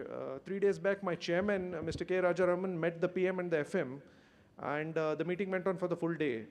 And yesterday we had our board meeting. So there were a lot of exigencies in office, and I was worried whether I would make it or not, but I had given a commitment. And I was cleared to attend this event yesterday afternoon. And subsequently, at the last moment, I sent in my presentation and my travel requests. And CMA Yogendra Pal Singh was kind enough to pick up my phone at odd hours and make the necessary arrangements. So my gratitude and thanks to him as well, Mr. Yogendra Pal Singh. Thank you so much. And once again, congratulations to ICMAI for hosting such a wonderful conference, and thanks a lot for all your hospitality. Now, the topic of this event, of my presentation is building inclusive and sustainable fintech industry, the role of CMAs. Now, the problem is this, for a regulator, when we take decisions in the financial sector, 75%, the decisions are made on a lot of available data and information. 75% of the information is not in the public domain and known only to the regulator. 25% of the information is in the public domain. So when we take a decision, the people who are not privy to the non-public information pass blatant comments, and they say the regulator is not in his right mind, he is doing so and so, it is not correct, maybe it is too harsh, it is too fast, and so on. So when I'm invited to speak in a public function, I'm in a quandary, as to how much I'm authorized to disclose and, how much I can talk about a particular issue. So I'll take inspiration from Professor Vishwanath from the previous session, who's a professor from IIM Ahmedabad, and I'll just make a detour because we are short on time, and I'll tell you my experience. I was brought up in Goa. I'm from Goa, and I did my schooling and college engineering in Goa itself. So I was in Goa for 25 years. Back in 1994, when I was in school, I was very much interested in robotics. And unfortunately, Goa is not known as an education state, education hub, unlike Bangalore or Pune. So the books or the encyclopedias pertaining to robotics were not readily available. And if they were available, like Encyclopedia Britannica or your big encyclopedias, they were very expensive. So middle class did not have access to encyclopedia or knowledge banks. Only the elite class did because they could afford it. Subsequent to the dawn of the internet, there was information access across all categories. And so all categories of people were able to access information and use that information to innovate. So today, if you see Shark Tank India or Shark Tank USA, many of the applicants who come on Shark Tank's program, they have developed solutions by looking at YouTube videos or reading some information in the public domain on the internet. Just to give you an example, Elon Musk, one of my role models, back in 2015, Elon Musk suddenly put up, Tesla Motors was holding a lot of patents on solar energy, solar cells, solar battery generation, and so on, He put all the patents in the public domain on his website. He said, I have spent money to do research, I have spent money to file the patents, but I'm putting all the patents out there in the public domain. Whoever wants to use it and build better systems, let him do it. I don't want any money in return, only acknowledge the role that my patent has played in your product. Now this is altruism at the highest level, So he just wanted to distribute the patents in such a way that the society becomes a better place. And these are all hardcore technology patents. So 1994, we had the situation as a schoolboy, I couldn't access certain libraries of information, which I can do today. 1999, I decided to become a computer engineer because there was the Y2K boom, and Indian engineers were in high demand. At that time, Indian companies were valued at a very, very astronomical rate. Narayan Murthy and Azim Premji were in the top 20 richest people in the world list in 1999. Then 2001, the dot-com bubble crashed, and a lot of companies went bust, a lot of people lost their jobs, and this was my first exposure to a financial crisis. A crisis not only within the technology sector, but also crisis within the financial sector. Our country also had to go through a tough phase during this time, 2001, 2002, 2003. These 3 years were not very easy. Subsequently, I graduated in 2003, and there were no jobs. I struggled for a year, I was unemployed, so I decided to join a startup, a tech startup in Goa. And that startup founder was a person who had made his money in the Y2K boom. He had made his fortune, he had come back, repatriated all the money, and he had settled down with his family in Goa. And he was a Goan itself. So I approached him and he said, yeah, I'm having this startup and let's do something. So I also thought that Bill Gates and Steve Jobs started in a garage in a startup and then became billionaires. So I'll also join a startup, I'll work, and one day I will become a billionaire. This is with this mentality, I joined this startup. Subsequently, we had a French client, and this is 2004. This is before broadband came to India. This is before e-commerce went mainstream. At that time, if you are a computer engineer and you are not working in Wipro, Satyam, TCS, or Infosys, you are considered to be useless. Okay. And working in a startup was not exactly the in thing to be done. Today, everybody wants to work in a startup and do this and do that. But back in 2004, it was not in vogue. It caused a lot of heartburn to my mother, saying that what is this useless guy doing at home, working in a startup, and I don't even know what he's doing throughout the day. So this was my experience in a fintech. This was technically a fintech firm, this startup, by today's standard. The word fintech was not in vogue at that time. Subsequently, I went to do my MBA in Narsimonji, and 2007, in my second year of MBA, the stock market were skyrocketing. Sensex I did 22,000. At the time, Lehman Brothers came on my campus, and Lehman Brothers was one of the highest recruiters on my campus in Narsimonji, and one of the highest paymasters. I wanted to become an investment banker. But somehow during that placement phase, I did not apply to Lehman Brothers for reasons I don't know. I still don't know. Maybe if I had given the interview, I would have cracked it. But that fine day when I had to apply, send in my CV, I didn't feel good. I didn't feel right, and I didn't apply. I then gave my interviews, and then I was recruited directly by SEBI, Securities and Exchange Board of India, in 2008, February of 2008. Lehman recruited my colleagues who got a very, very high pay compared to me. I came to SEBI in July 1, 2008. On September 15, 2008, Lehman Brothers collapsed. There was carnage in the capital markets. I was in the surveillance department of SEBI, and trust me, the way we regulate capital markets, the way SEBI does it, we have one of the most powerful surveillance systems in the world. And just to give you an idea, at any given point in time, we can find out who's sitting where, behind which computer, behind what type of device, and what kind of order is entering. We can go up to the end details. It is how powerful the system is. And that's the reason why we have been able to crack many cases, pertaining to front running, insider trading, market manipulation, and so on. So this was my exposure to second crisis. 2008, that subprime crisis and the Lehman crisis was pretty bad. Everybody knows it. And there was a lot of unemployment around. So I went through my second financial crisis and I had a lot of learnings. And this is where I saw the dark side of finance. Finance plus technology coupled. So 2001 was the first, 2008 was the second.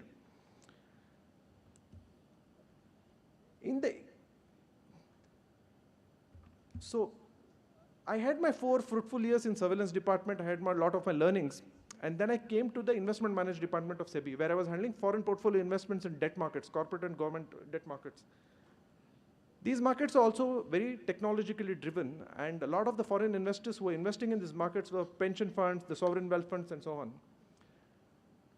So in approximately in 2013, what happened was that this issue of illegal mining in my hometown Goa was in vogue.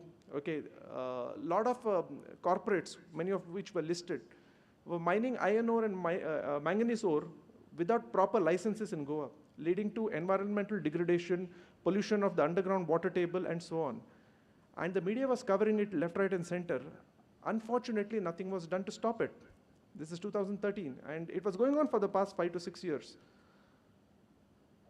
Suddenly, one sovereign wealth fund of Norway, called Norges Bank, which was investing in the Indian equity market, made a press release from Norway itself, and they said, look, we will not hold stock of companies which destroy the environment, which cause environmental degradation, which pollute the groundwater table, and so on. And they issued a list of companies on their website, which included Chinese, Hong Kong, Indian, American, and some Asian companies, and so on. So they exited from these stocks, and the stock price of these companies took a hit the very next day. So it was a message to all these companies that, look, I am a major investor. My position in the market is credibility. If I hold your stock, it means that I believe in you. If I don't hold your stock, it means I don't trust you. And when I exit from your company, the message is sent to the market that, yes, you are not right. You are not the right stock to hold. I will not hold that stock. I will not buy that stock. I will not trade that stock. So this was my first exposure to a foreign investor, institutional investor, and a very, very powerful investor, exercising shareholder activism through proxy means. And subsequent to the announcement made by this Norges Bank, there were 2 companies which were in my hometown Goa, which were identified in that list, and those companies tightened up after that. So this was another exposure to me about corporate governance, the use of technology, the use of finance, and so on to bring about stability and fairness and transparency in the capital markets. I know I'm short on time, so I'll just make one more point. So fast forward to 2018. India and Singapore were working on bilateral relation and collaboration and so on. So the Ministry of Finance constituted something known as India-Singapore Joint Working Group on FinTech. And SEBI, RBI, and IRDAI, these were 3 regulators which are part of this working group along with other government departments. So I used to attend those meetings, and the meetings used to be chaired by Additional Secretary K. Rajaraman, who subsequently is my chairman today in IFSCA. So in those meetings, a lot of talk was being done on FinTech and the importance of FinTech in financial inclusion, both in India and Singapore. We had a population of 1.4 billion, Singapore had a population of 5 million. But even then, the financial inclusion and the FinTech aspect used to get a lot of importance. So the then chairman of SEBI, Mr. Ajay Tyagi, told me, you go to the Singapore FinTech Festival, find out what they're doing, and maybe see what we can implement in a similar manner in India. So 2018 November, I went to the Singapore FinTech Festival. It's a 3-day festival. It showcases all FinTechs across the world, one of the best festivals on this planet.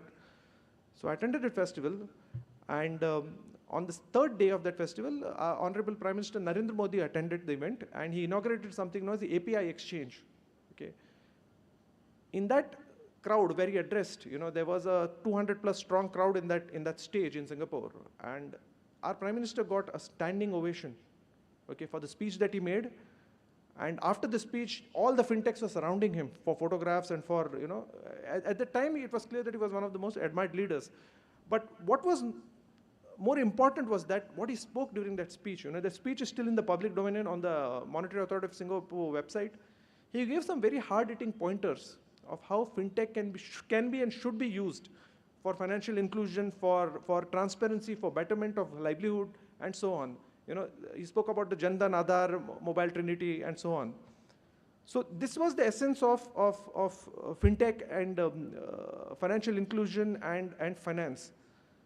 I could have spoken much more on this, but we are short on time. But I just wanted to share my experience with you. Maybe some other day we can have a more detailed session on this. And once again, my congratulations to ICMAI for hosting such a wonderful conference. And thanks a lot. Thanks a lot for your hospitality. Yeah, thanks. Yeah. Thanks, Praveen, and apologize for cutting you short because, you know, with such a decades of experience, we were quite eager to listen much more to you. And the way you have said, you know, maybe the destiny, as you said, the Lehman brothers you joined, and after that, you know, way you're working. So the point, what is coming here, you know, being a cost and management accountant, you're working with the SEBI and you're working with all the regulators. Before going at the last, I'll prefer to ask now, right? You know, what do you think, you know, as a cost and management accountants, you know, when we go to the SEBI or when we go to the NSC, I met your chairman a couple of times, and even we keep on meeting, even Mr. Chattopadhyay, keep on visiting SEBI. So how we can, you know, our course and our curriculum and what are the changes we should brought in, because we could see a lot of young members and around the globe this is getting online. So what will be the message, you know, how you feel, you know, we should brought into the changes, which can be the future also, if you can kindly answer.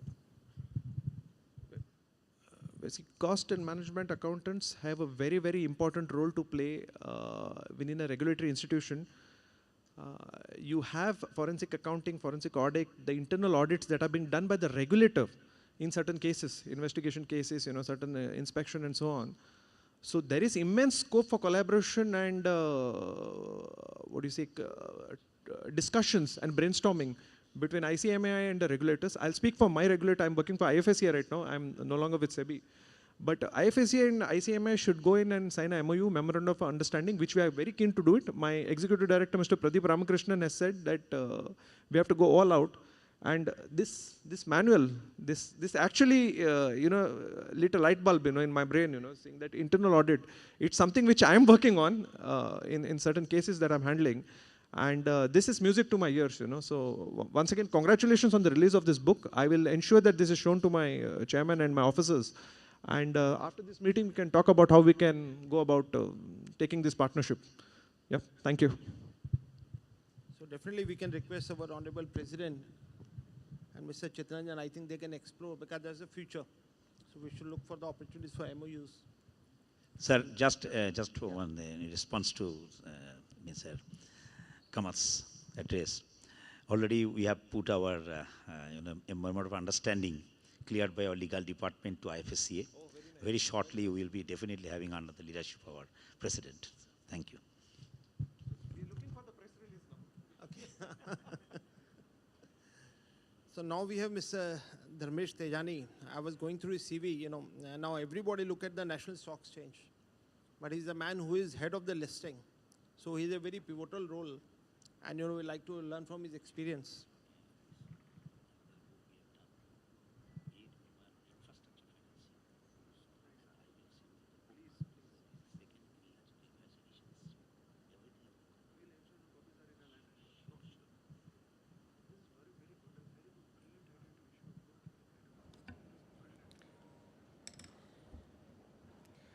Yeah, hi. Thank you very much.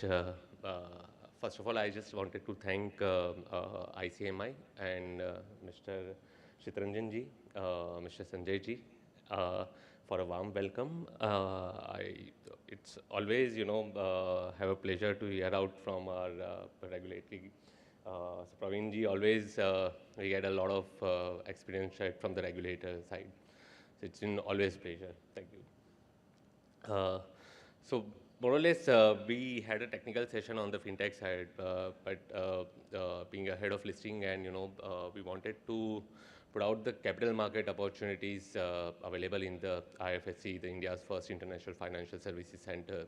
So I wanted to highlight more on that particular point. My presentation is more towards primary market opportunities for the Indian public companies as well as the foreign companies in IFSC.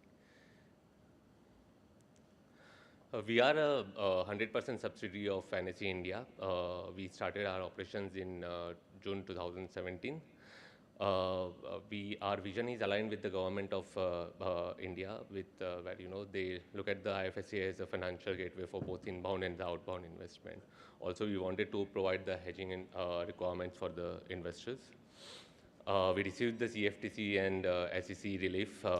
From that, it enables the US investors to participate directly in the derivatives contracts in the IFSC.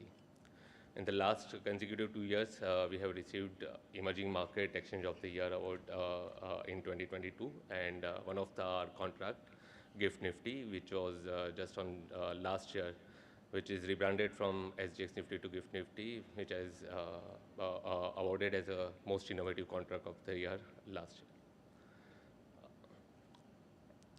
We are a multi-asset universal exchange. We have both inbound access product as well as the outbound access product. Inbound access product for the foreign investors who wanted to access India growth story, who wanted to participate in India through IFSC. We have equity indices, futures and options. We have 4 indices right now. Under equity indices, we have 182 single stock derivatives available. All the stocks which are underlying stocks on the futures which are available in the Indian market, this is accessible for the foreign global investors to access in IFSC. We have 7 pairs of currency futures and options. On the primary market side, we have a debt securities market as well as the equity listing. The last year, our Honorable Finance Minister has announced the direct equity listing for Indian public companies through IFSC, which I will cover in my later part of the presentation. And we have one beautiful product, which is first of the kind product available across the exchanges. So we brought top 50 US stocks in GIFT IFSC. So now Indian investors, without opening a account with the foreign brokers, now they have access to any top performing companies out of S&P 500s, whether it is Apple, Google, Microsoft. They can invest in through GIFT IFSC, and they have all the US stocks holding in their own demat account. GIFT IFSC is a tax-neutral avenue, which, of course, the entities which are setting up the offices in IFSC, they have a 10 years tax holiday out of 15 years. Apart from that, for the investment purpose, there are no security transaction tax, no commodity transaction tax, no capital gain tax, no stamp duty. Even for the debt issuers, they have a withholding tax rate of concessional rate of 9% on interest payment on any of the bond listed on our exchange. This is one of the watershed moment, not only for the GIFT IFSC, but also for Indian capital market. In July 22, we did the soft launch of NSEI's SGX GIFT Connect by our Honorable Prime Minister Shri Narendra Modi. And following on the July 3, 2023, we had a full-scale operations where we did the entire liquidity switch from Singapore exchange, the contract which I earlier mentioned about the SGX Nifty, which has transferred to GIFT IFSC on NSE International Exchange. So this GIFT Connect is also one of the is also a catalyst in the objective of government of India, where they are seeing the onshoring, the offshore. So the full-scale transition that help connecting GIFT IFSC ecosystem with the international financial centers. Just wanted to give you a highlight in terms of all the Nifty contracts which are traded on our IFSC exchanges. We did the cumulative turnover since last 1 year, almost around $900 billion of turnover and around 20 million contracts. On the single day, trading turnover is somewhere around $22.88 billion, and the average open interest is around 15.22 billion. In terms of just a comparison, these contracts which are traded in the domestic market, in the onshore market, where average daily turnover is around $2.5 billion. On our exchange platform, the similar contracts which are the Nifty contracts which are traded is almost $4 billion. And if I compare the open interest number, which is $3.5 billion to $4 billion in the onshore market, In our exchange, it is average of around 11 to 11.5 billion. These top 50 US stocks, which I mentioned earlier, this is for Indian retail investors who wanted to diversify their portfolio and wanted to explore to the different geographies or different good performance global stocks. We provide the global stocks on our platform. This is unsponsored depository assets, which is the first time traded on any of the stock exchanges. This is the fractional shares which are traded on the exchange platform. So how you trade on the domestic market on any of the domestic stocks, the similar way now you can access the US stocks through the GIFT IFSC on NSE International Exchange. You can open your trading account with the registered member in the GIFT IFSC. You can open trading account, demat account, and the codes are available on the exchange platform. So similarly, post settlement, you get the custody in your demat account. So now you can access these US stocks and hold them on your own. Since our operations in the last 7 years, we have seen the CAGR growth of 93% on our total notional turnover. In FY18, our total notional turnover was around $7.5 billion. The last year, we have closed to around $750 billion turnover.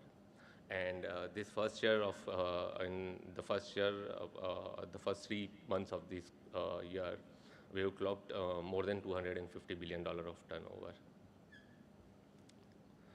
So on the fundraising options, we have all the companies, the regulation is offer all the companies which are incorporated in India or in foreign jurisdiction or in the IFSC. They have both the option, equity or a debt raising. In equity, we have a different mechanism like IPO or a foreign public offer for sale. On the debt side, we have a foreign currency bonds, masala bond, green bonds, sustainable bonds, social bonds. So ESG bonds are also listed on our exchange platform. To take you to the journey towards, the enabling provision on the direct equity listing, the last year our Honorable Finance Minister has announced the direct equity listing for Indian companies.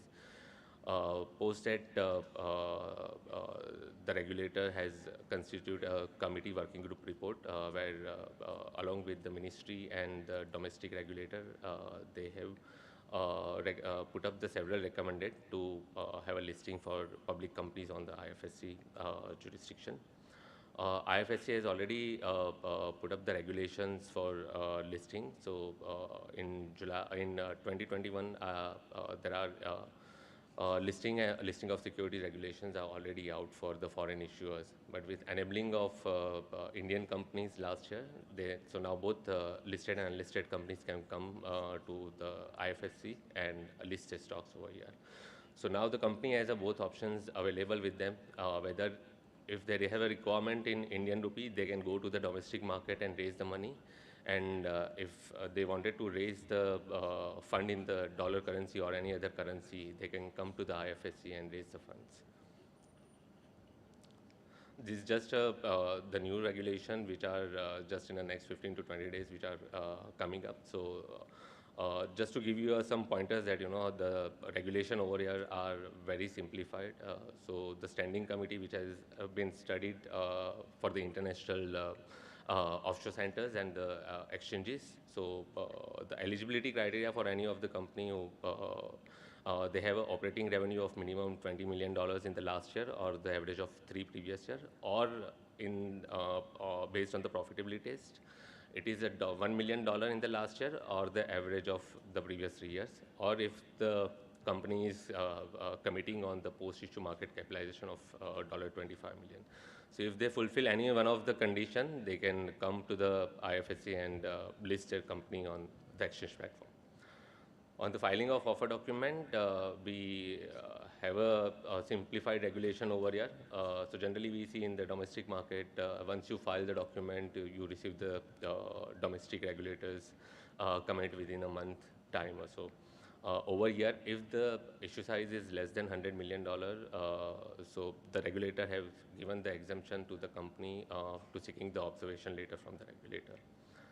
On the free float, in terms of the free float, either it is a $50 million or 10% of the post-issue paid-up capital, whichever is lesser. In terms of the key intermediaries, book running lead managers, auditors, legal counselor, they are the backbone of the companies who helps them in drafting the document, they are doing the due diligence, filing the document with the exchange and the regulator, as well as from the auditor who are the responsible to examine the company's financials and providing the restated financial reports and other required certificates. This is indicative of a timeline. So I generally divided into the three different sections. One, when it starts as a IPO kickoff, when the company decided to go on a public. So they take the board approval, appoint the intermediaries, which start with the kickoff meetings. They do the due diligence and prepare the offering documents. When it comes to the second stage, it will take regulator approval and the exchanges approval. And the third part, which is the book building and the allotment. So post receiving the regulator comments and incorporating all the comments, the company file again the documents with the regulator as a final document before they start the marketing roadshow. So overall, the procedure is around 20 to 21 weeks. Depends upon the company's preparedness, how the company is ready. So ahead of the kickoff meeting is a primary when the company is ready, all the documents, all the reports, statements which are available in place, and they can, as fast as they can, start the kickoff meetings. So in terms of the value proposition, we offer the currency diversification. There are around 11 to 12 different currencies are available in the IFSC exchanges to raise the money. You have a wide range of global investors available from the different geographications. They are the global financial institutions, sovereign wealth fund, and the NRIs. We have the regulatory regime, which is very simplified and in line with the global practices. The cost benefit, the ecosystem over here, whether it is a regulatory cost or an exchange listing fees or any of the intermediaries fees, which are comparatively much lower than the other offshore centers. In terms of the better valuations, in IFSC, you get the access to the specialized industry-specific investor classes, such as high-tech investors to obtain more accurate valuations. So this is more or less towards the equity capital market fundraising. On the debt security side, we offer various category of issuers, whether it is an Indian, foreign, or a IFSC entities, public or a private company, whether it is a supranational or a multilateral agencies, or a sovereign bonds, or a municipality, or a statutory bodies bonds. We have a wide range of product offering. We offer foreign currency dominated international bonds, masala bonds, which are dominated in Indian rupee. We also offer the MTN program to list on the establish on the exchange platform. On the ESG side, we offer the green, social, sustainable, and sustainability linked bonds. We also offer sustainability side. We have a recognized framework from the Climate Bond Standard Certified, ICMA, Asian Capital Markets, and the Europe Commission. So the company can adopt one of the recognized framework permitted by the regulator over here and do the independent external review from either from the secondary party opinion verification certification on the pre-issue or the post-issue of the fundraising. And these are basically a main disclosure on the to list the ESG compliant bonds. These are the companies which are listed on our exchange platform, the REC, Indian Oil, PFC, Bank of Baroda, HDFC, NTPC. So there are just a few names that we have put up and already 50.8 billion of MTN program has been established on the NSE International Exchange. So just to give you a value proposition that for raising the debt on IFSC, our we have a very efficient listing process. The turnaround time is just a 1 day, a very simplified listing application and agreement. You have access to a wide range of international capital and diversified investors. You can have an option to raise in the multiple different currencies. The major part is the significant cost saving in the listing fees, regulatory fees, and which compared to the offshore exchanges. We have a dedicated international sustainability exchange platform, which is dedicated for the ESG level bonds.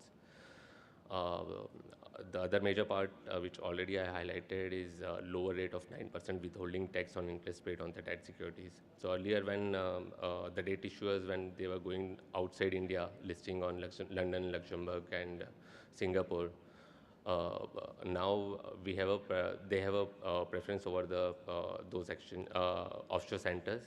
Over there, if they go, they have to pay the 20% interest rate on the 20% withholding tax on the interest rate payment. Over here, they get the benefit with the 9% only withholding tax benefit. Yeah, that's it. Thank you. Yeah, I like to have maybe here.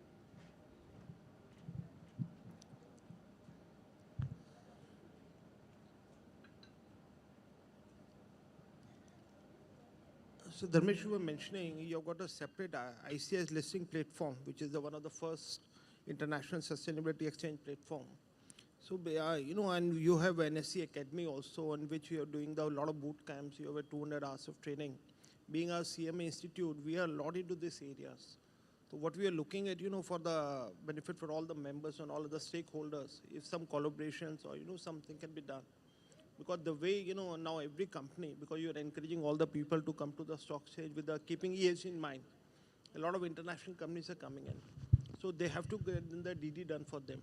So at the time of doing the due diligence, right, I think nobody can be better than the cost and management accountants. So I think it's some collaboration. Thank you, Chairman, sir. Actually, you have raised a very pertinent issue. I was just talking to Pradeep in that way, that in other cases, in other regulators, that would be better. Of course, we have got our move with the NSC Academy. As you know, that we have got our investment management course, which we are actually our members and CMAs and ready future professionals, they are getting level 1, level 2, level 3, level 4, up to the derivatives. So naturally, I think this is a great opportunity for the professionals also to be to collaborate with you. Thank you. Definitely, when the regulator in the Europe, when they begin on these digital payments, after that, a lot of changes happen. So similarly, you know, even now a lot of mobile solutions have come for the carbon offsetting. So every individuals can now calculate their own carbon offsetting, how much carbon he's doing the emission and how much he can offset. So that's the way, you know, one has to go for a forestation or, you know, maybe a carbon footprint whenever you're going for it. Or there can be a collective. That's the initiatives I think we can take. So especially with the NSC and you people, I think that's the way we can build up. If you can add on, Steve. So, if I may add, we are quietly working on carbon credits, voluntary carbon market, climate finance and transition finance. But it's work in progress. It has nothing has been announced as yet. So sooner or later in the coming 3 to 4 months, you're going to see a lot of announcement. But again, what you have said is music to my ears. So let me just acknowledge your foresight, you know, your forward-thinking industry body. And it's amazing that you're thinking on these lines. Even when I went through the research paper, I'm seeing transition finance based articles in the research paper as well, in the research bulletin. So again, immensely appreciated about your foresight and forward thinking. You know, you're planning to create future-ready CMAs, which is really, really appreciable and commendable. Honestly, I'll tell you, there was one more hidden agenda to bringing by Chitranjan to both of you guys here. So with the Sardar Patel statue, you know, both of you should be under oath. So whatever good practices you're going to bring in your organization, CMA would be a part of it. So that was one of the ideas. Yeah, please. I think so. What you mentioned about the NSC Academy, So definitely on one thing on the capacity building part that we can jointly work out on the MOU part with the ICMI, and we can do that. Mr. Rajendra want to ask one question. Yeah, thank you, Dharmeshji. I was just seeing your presentation and I was remembering my, the training days when I used to be an internal audit part of Exim Bank, ALCO, LM, I sit. Then there was one concept of an international swap and putting money in the night in the other countries and something like this. From your presentation, I was seeing we as an individual can invest in all these people, those who are listing over here. So I was thinking that these people are earning in a day also. When we are sleeping, then these banks are also earning. So will this give the benefit of all these to our investors, those who are investing in your companies, like how these benefit will come? Because in those days also I learned that SoftBank and all these people, they are giving money to, keeping money they are paying something because they have a very low interest rate and all this. So will this benefit all the individual investor, like how it will benefit the people in our country and like? This is about the global stock which I was mentioning. So this is permitted under the liberalized remittance scheme of RBI. So every individual can use the $250,000 limit. So earlier, still, there are fintech models which are available in the domestic market where, they tie up with the foreign brokers and you do a fractional investing through that model. But the problem over there is that, those stocks are not traded on any of the exchange platform. When, you want to see about your safety and the custody on your own name. So how in the domestic market, all the stocks are having a custody, you have in your demat account all the stocks. So in the existing current model in the fintech, that is not in your model. It's somewhere in the omnibus structure in the foreign broker's account. You never know. You know that you have an investment of $100, $1,000, $50,000 in so and so global stocks. Over here, when you come to the IFSC, you can trade on the exchange platform. You have the settlement guarantee from the clearing corporation, and at the end of the settlement, you get the custody of the individual stocks in your demat account. So now you can own your own Apple stock, Google stock, Microsoft stock in your own account. Yeah, thank you. Our National President, Ashwin Dalwadi has given the clear mandate and the instruction to the former president to close this session by 5:30. And he's saying, it is up to you how you bring the best out of these two gentlemen. So still, I think, still we have got 5 minutes to go. Chairman, sir, Mr. Kamath has got some announcement. So since Mr. Chattopadhyay spoke about recruitment, IFSC is on a recruitment drive at various positions have been advertised on our website. The advertisement was issued just last week for various positions at Assistant General Manager, Deputy General Manager, AGMs and so on. So qualified CMAs can apply, and we would love to have qualified people in the regulatory institution. So whoever's interested in building up the International Financial Services Center at Gift City and contribute his part to nation building and to realize our Prime Minister's vision, please apply to this. I would request all the qualified CMAs to apply to these positions. Yeah. Yes, sir, I think you.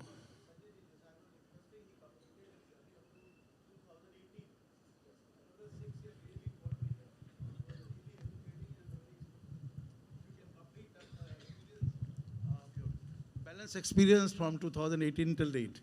Kindly. I think we cut you short in between, so people are much more eager to listen to more your 6 years of, journey. Maybe you can take another 5 minutes. It would take 20 minutes, but I'll continue. Yeah. Coming to this fintech, there is concept known as a regulatory sandbox. In computer engineering, if you want to try a piece of code, and see what are these effects, bad or good, you test that code in a controlled environment known as a sandbox.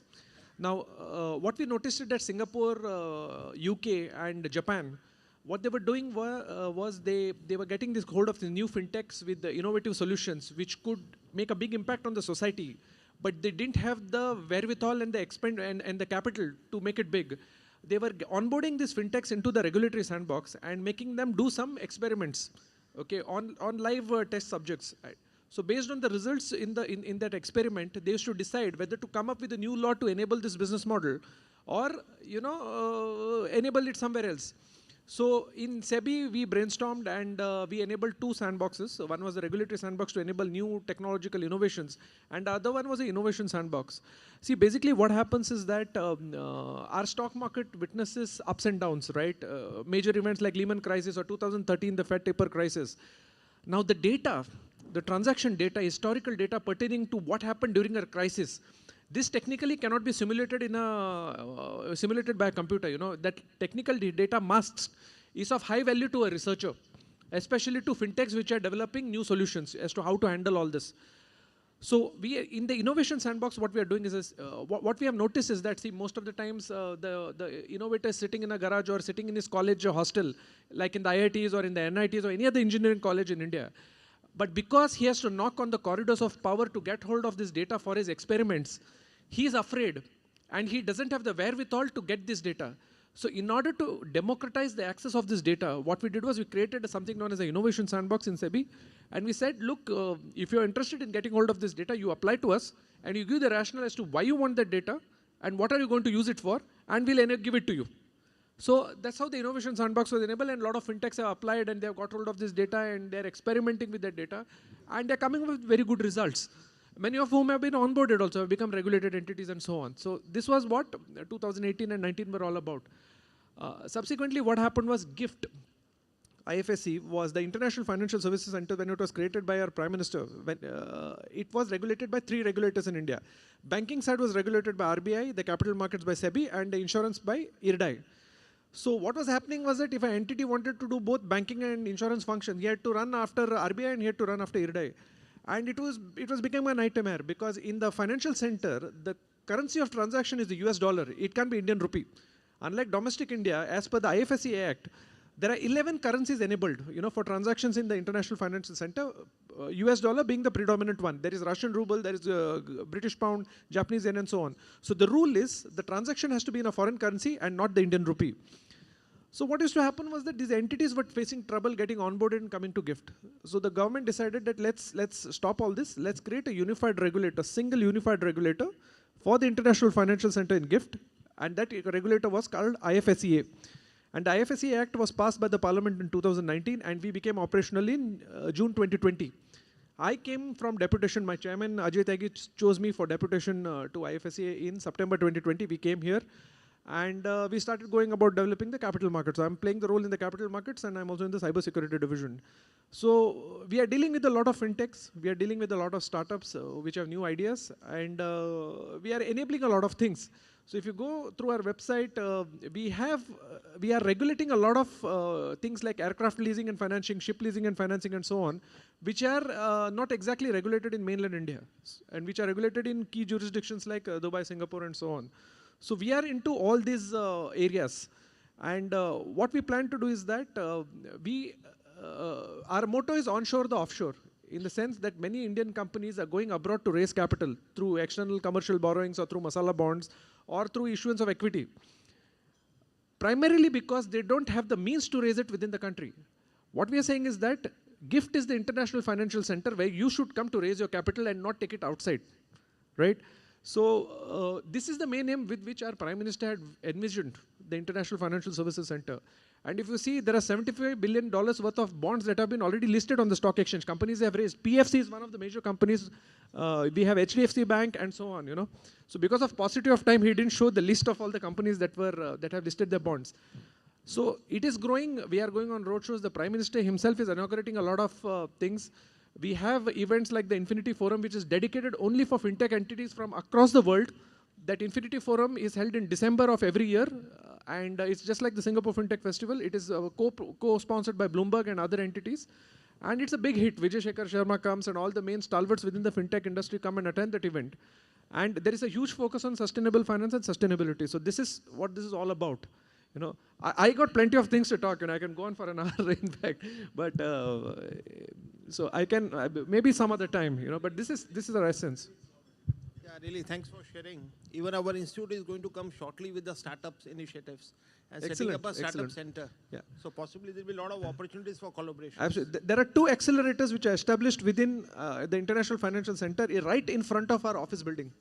Right, 2 accelerators, and some Russian entities are there. There are American entities, there are Indian entities which are already taken space within those startups, and they're doing work, but they keep a very low profile. They operate very quietly, but they're doing some phenomenal work in those accelerators. So you should definitely come. Thank you. Chairman sir, let me just share my experience in IFSCA Gift City, because under the instruction of my president, I joined one program where Honorable Finance Minister Nirmala Sitharamanji came, and that was a fintech.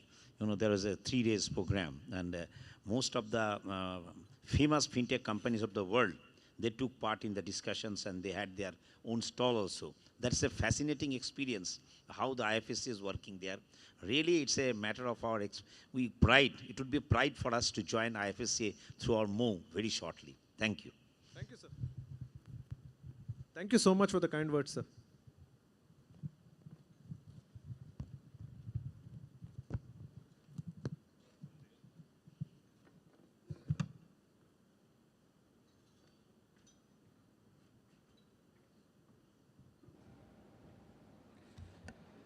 Yeah, as Anand sir told yesterday, we won't thank our here because the subject which is being mentioned by Kamath sir and Tejwani, so it is a new one and interesting. So I remember one of the story being told by my professor in college.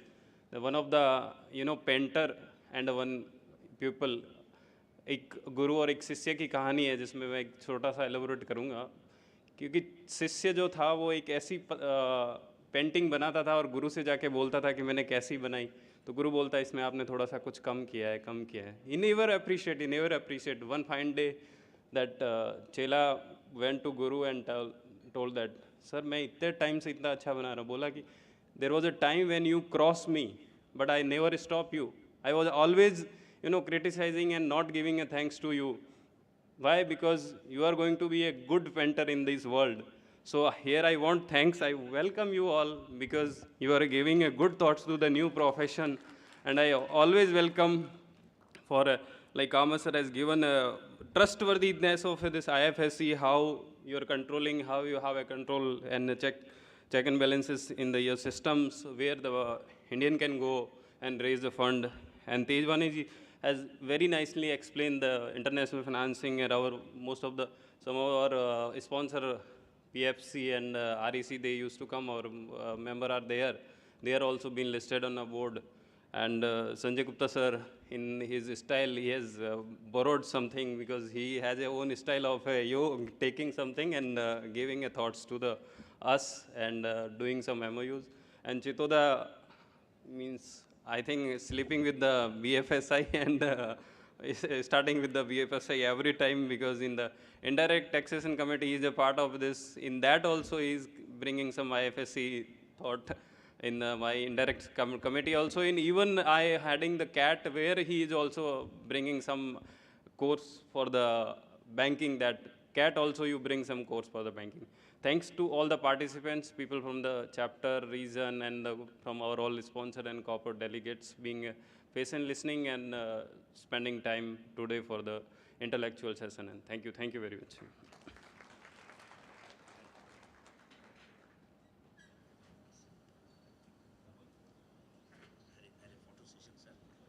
Thank you, sir. Thank you very much. And as we come to the end of the technical session 2 for the day, a few things which needs a mention. We had this session where we have the current chairman of the Indirect Taxation Committee, Bhati sir. We also have the immediate past chairman of the Indirect Taxation Committee, Chittaranjan sir. So it was really, overwhelming for us.